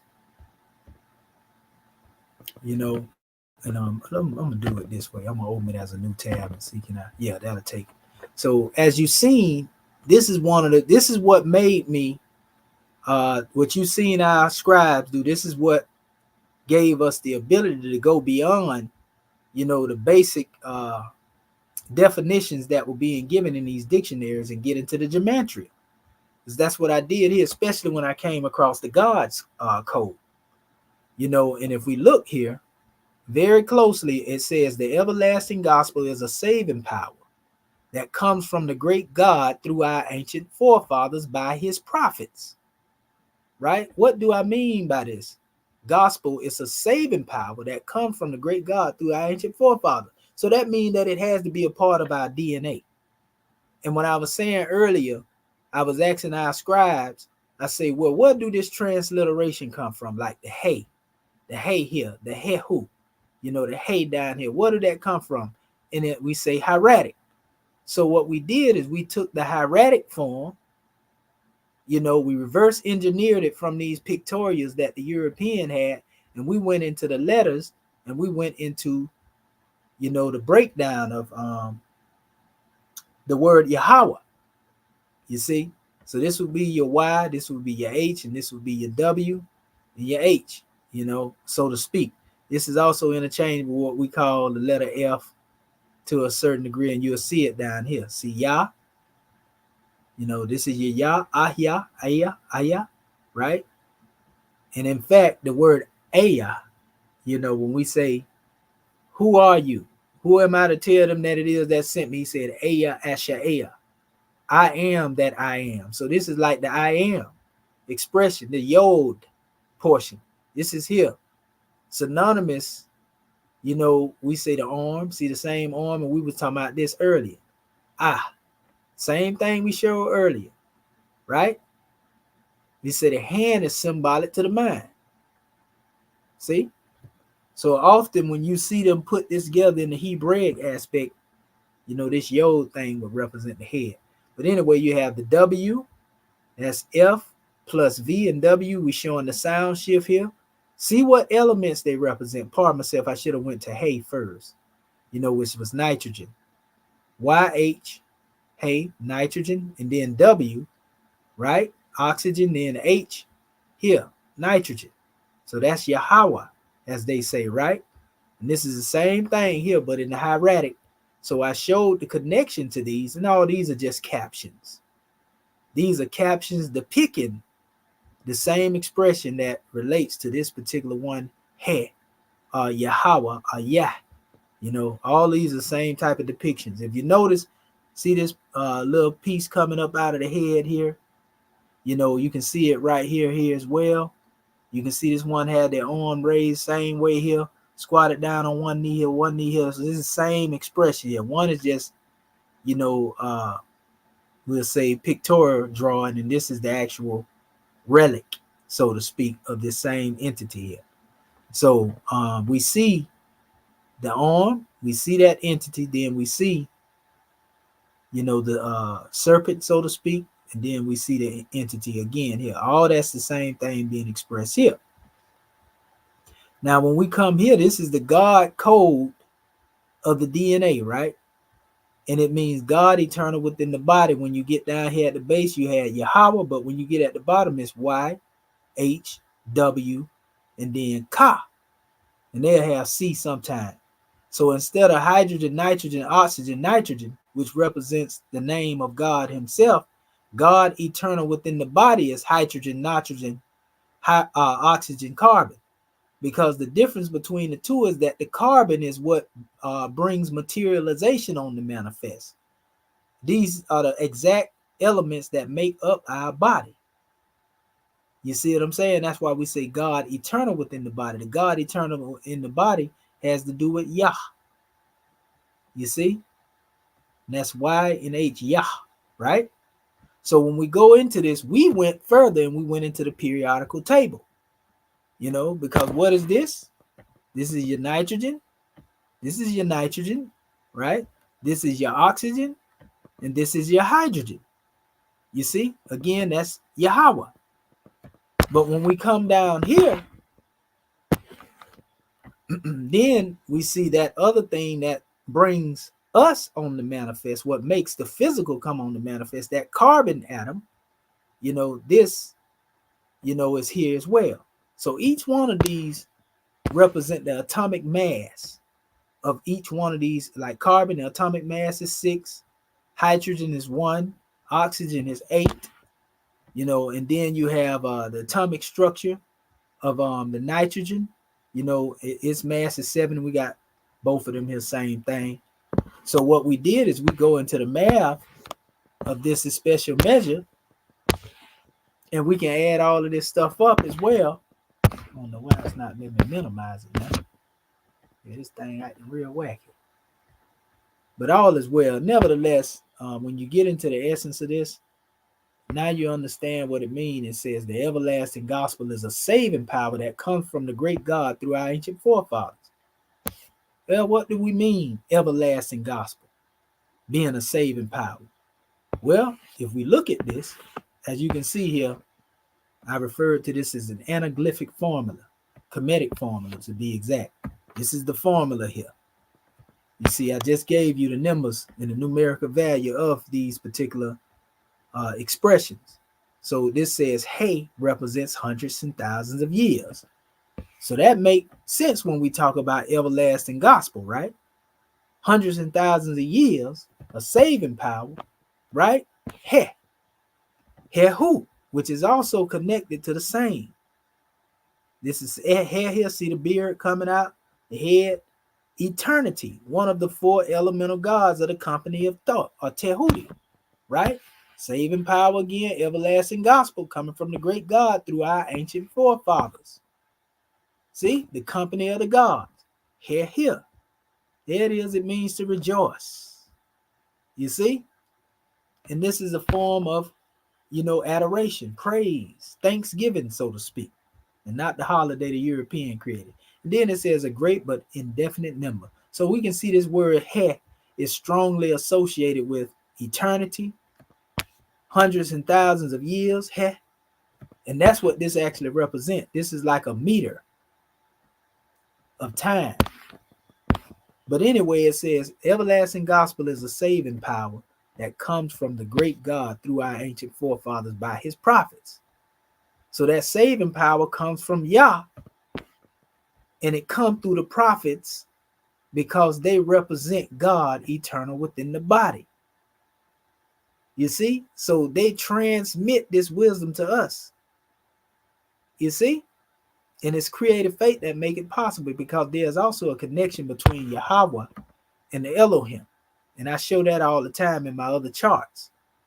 You see, spirit man, spirit woman, and the Elohim are connected to Yah, unlike Adam and Eve.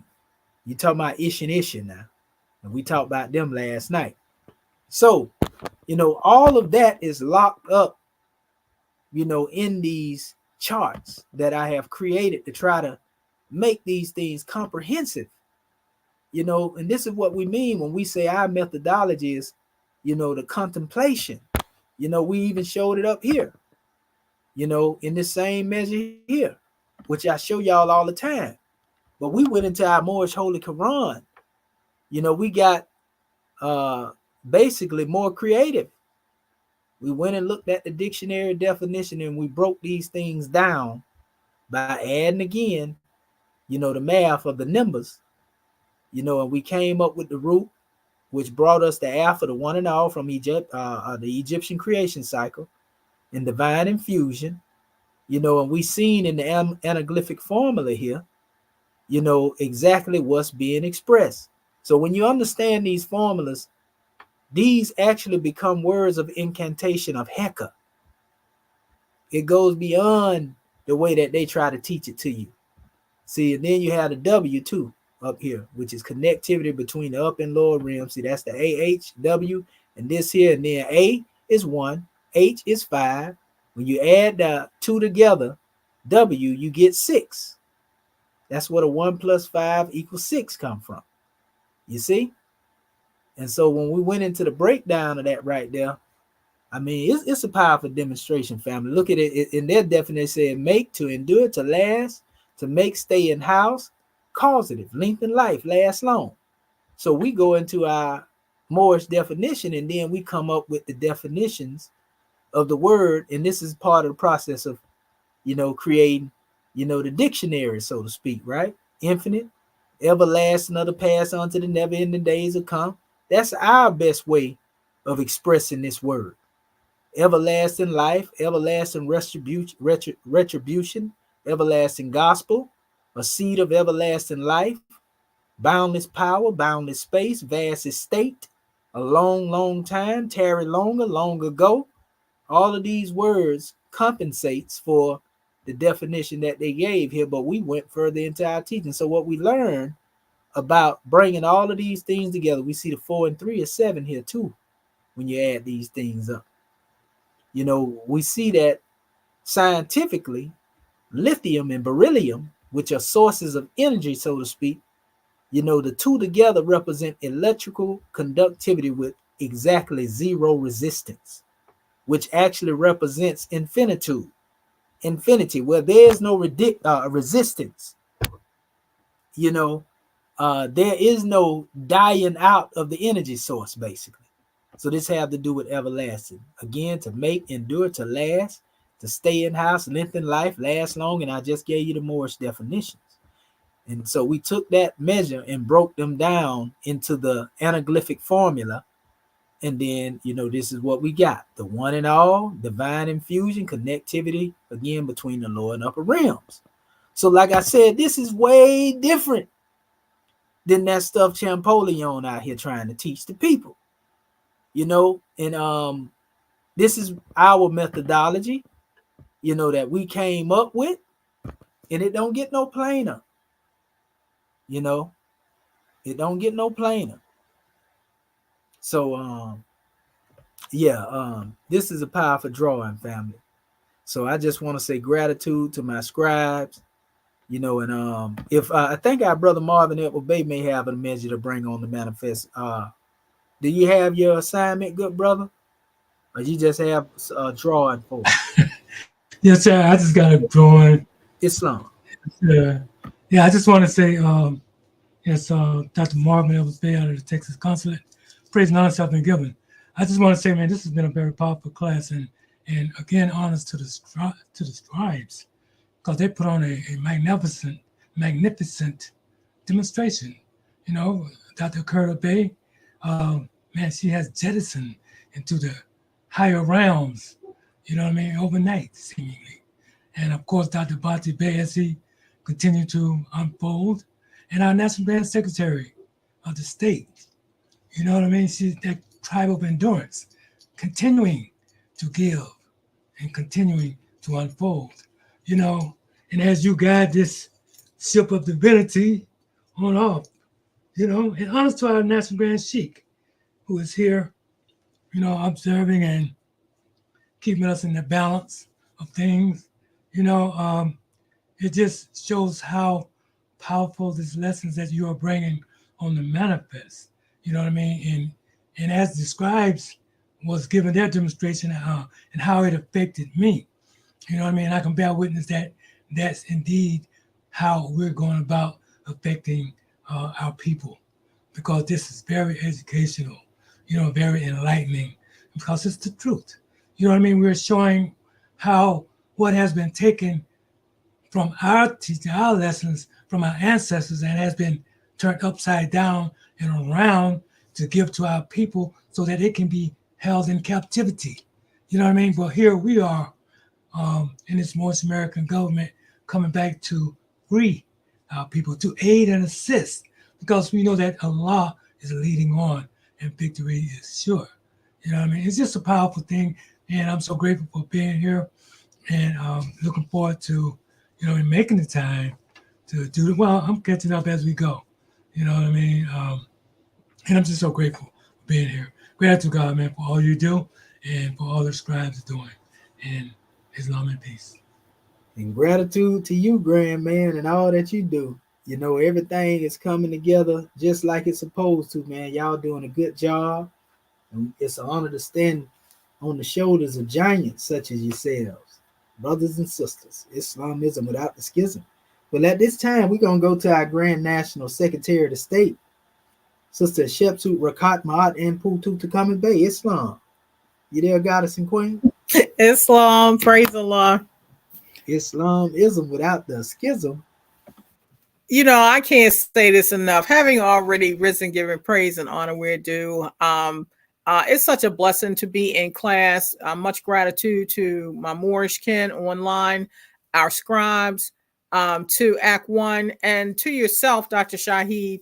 Every time we have these classes, revelations are being received, and just like the pieces of a puzzle are being connected ethereally, where it's a grander and wider scope of comprehension, dealing with the study of the self, because these degrees dealing with the hieratic language and showing the demonstration of the strong words, dealing with the Hebrew and the Arabic, and recognizing the fact of what our ancient forefathers did, you know, and just in being able to receive these truths and knowing that it's much more wisdom to be learned amongst the Moors. So we have our work cut out for us, but the thing is, by us being gods, is nothing that we cannot accomplish. You know, just look at the grandeur of what our ancient forefathers did, and we are today what our ancient forefathers were yesterday, without doubt or contradiction.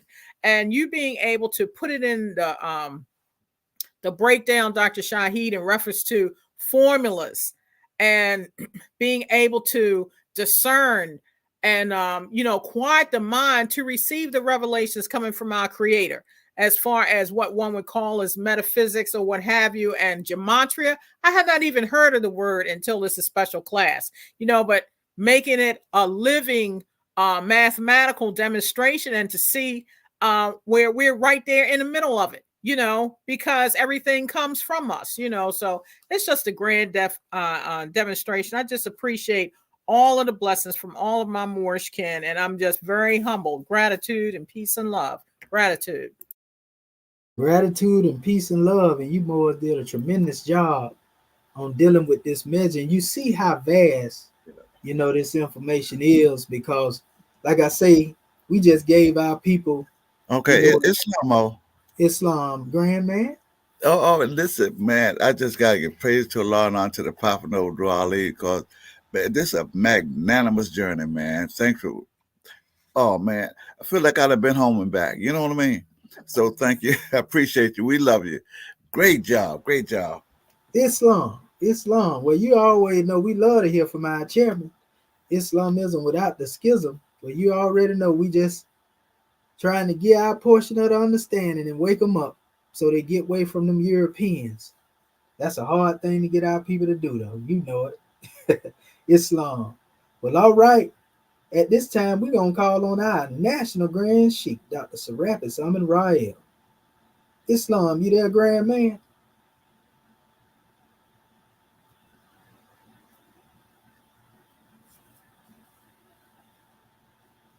Let me see. Islam, can you hear me, Sheikh?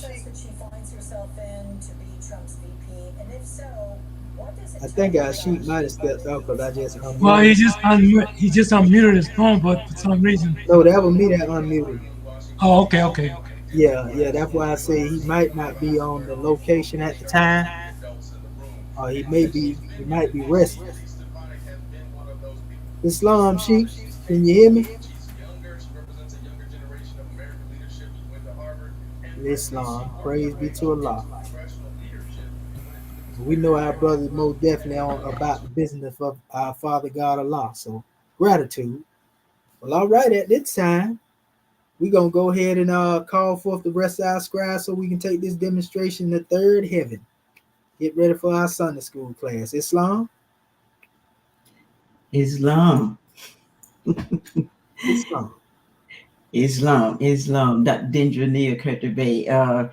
Yes, indeed. I tell you, Dr. Shahid, I thoroughly enjoyed doing this assignment. When I first, like the goddess said, geometrical, that's a word that I wasn't familiar with until you brought it to our attention and giving us all the tools, the books to read, and the different things you have brought on for us to study. And I just like to encourage our Moorish kin who's listening to us, if you only knew where we come from, I tell you, I'm speaking for myself. I know for me, if you knew where I come from and where I am now, I tell you, I'm just, it's an honor for me to be here. I'm still pinching myself, saying, is this real? Because I am thoroughly enjoying the teaching and coming out of that conscious movement and coming out of the church where I came from and coming from the mindset of taking everything that the Europeans say as law, taking everything that they say as, that is the absolute truth, because they said it, so it have to be right. And to do this research and find out that we have been lied to all this time, we have been, I think they say, bamboozling, run amok to find out the truth and to see it. I mean, to do the research for myself. This ain't nothing what my mama told me, my daddy told me. This is not what nobody, this is what we have done. This is what I have done for myself, and I see it for myself. And I tell you, family, if you haven't learned, if you've been on these calls any length of time, can't nobody trick you now into trying to tell you that those symbols that we were showing you, that they are alphabets, and can't nobody trick you now if you've been listening. And I encourage you, if you haven't, go back and pull up some of these things on YouTube, and it's all there, and you can see that how you can just go those symbols, those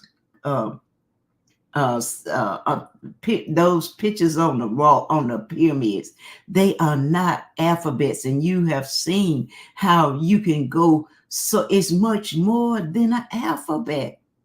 You putting Allah in a box when you try to say that those things are alphabets. And you have seen how we just learning to and unfolding, and how Allah is giving us wisdom from on high on how to just bring us on deeper and deeper into this teaching, on how we can just look at it and go deeper into the mind and the thinking of our ancestors. Because I know we always say that Moors, we can trace ourselves back through the climes of times, and we are our ancestors' return. So the information is in us.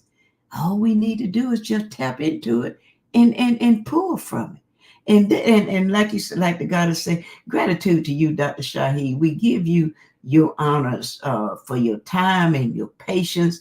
And I know sometimes I have to call you and ask you questions because I don't understand, or it take me a minute to grasp it. And that's just because nobody ever taught us like this. But it's such an honor to be in these classes and to be born at this time to get this message.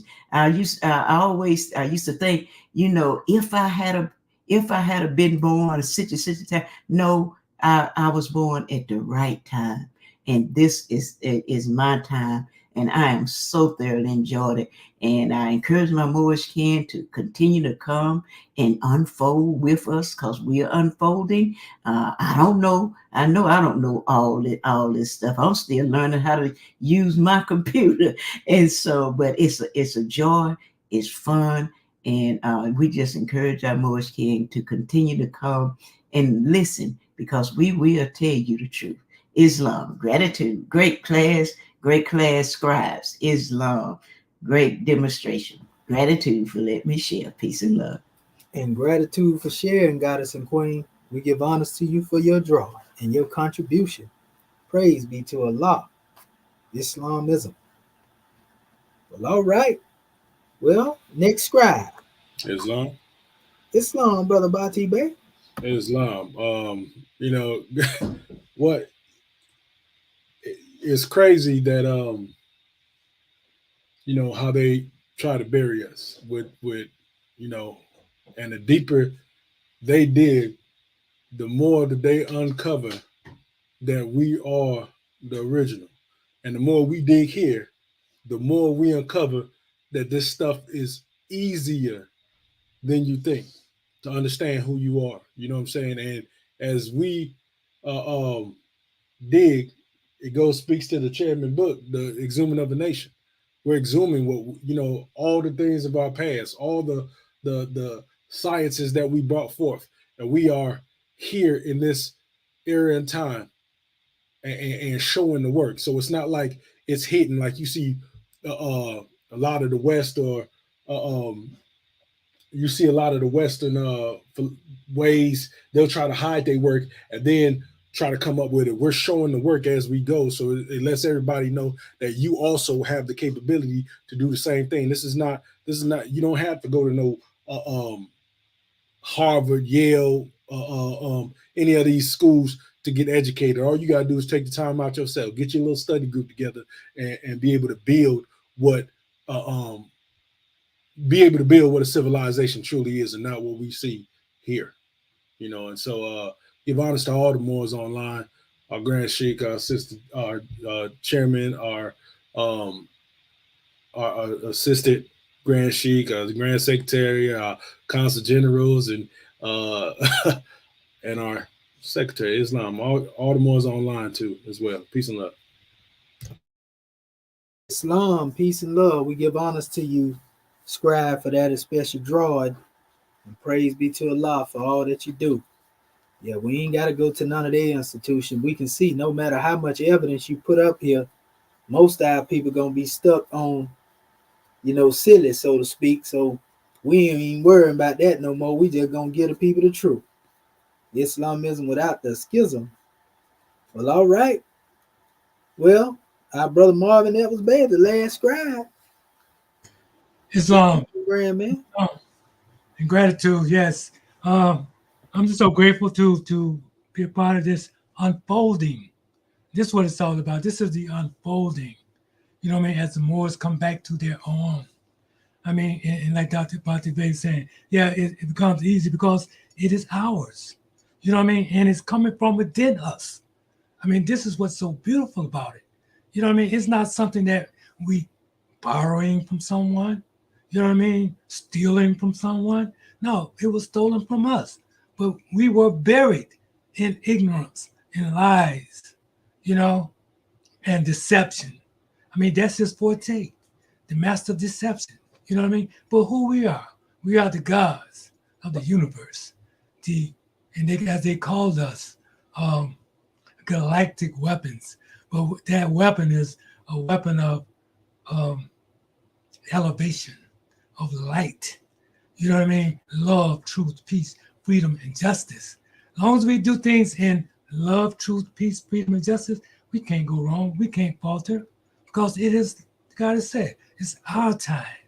You know what I mean? And gratitude, God, man. Very powerful class. Continue on doing what you're doing, that you've done, and that you will do. Gratitude, peace, and love. And gratitude and peace and love to you as well, grand man.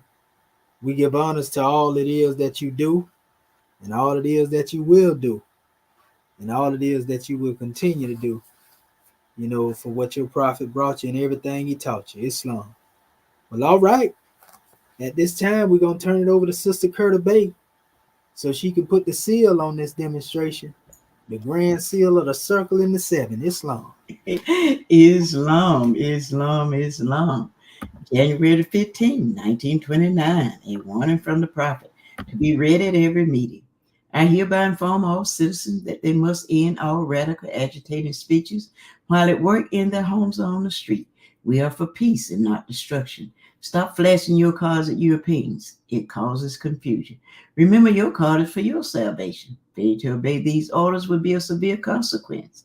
We are for love, truth, peace, freedom, and justice. And when these principles are violated, justice must then take its course. Any citizen or group of citizens who hold malicious feelings toward the government of the prophet or violate the divine covenant of the Moorish movement will receive their reward from Allah for their unjust deeds. All true Moors will and must obey the law as laid down to them by their prophet. If they lose confidence in their prophet, they should turn in their card and button, cease wearing their turban and fez, and return to the state where I, the prophet, found you. This is a holy and divine movement founded by the prophet Noble Jew Ali. And if the prophet is not right, the government is not right. The prophet, therefore, is sending out the divine plea to all Moorish Americans that they do their part in protecting their prophet and the government. This is an everlasting movement founded by the prophet through the will of Allah to redeem his people from their sinful ways. By the order of Prophet Noble Jew Ali.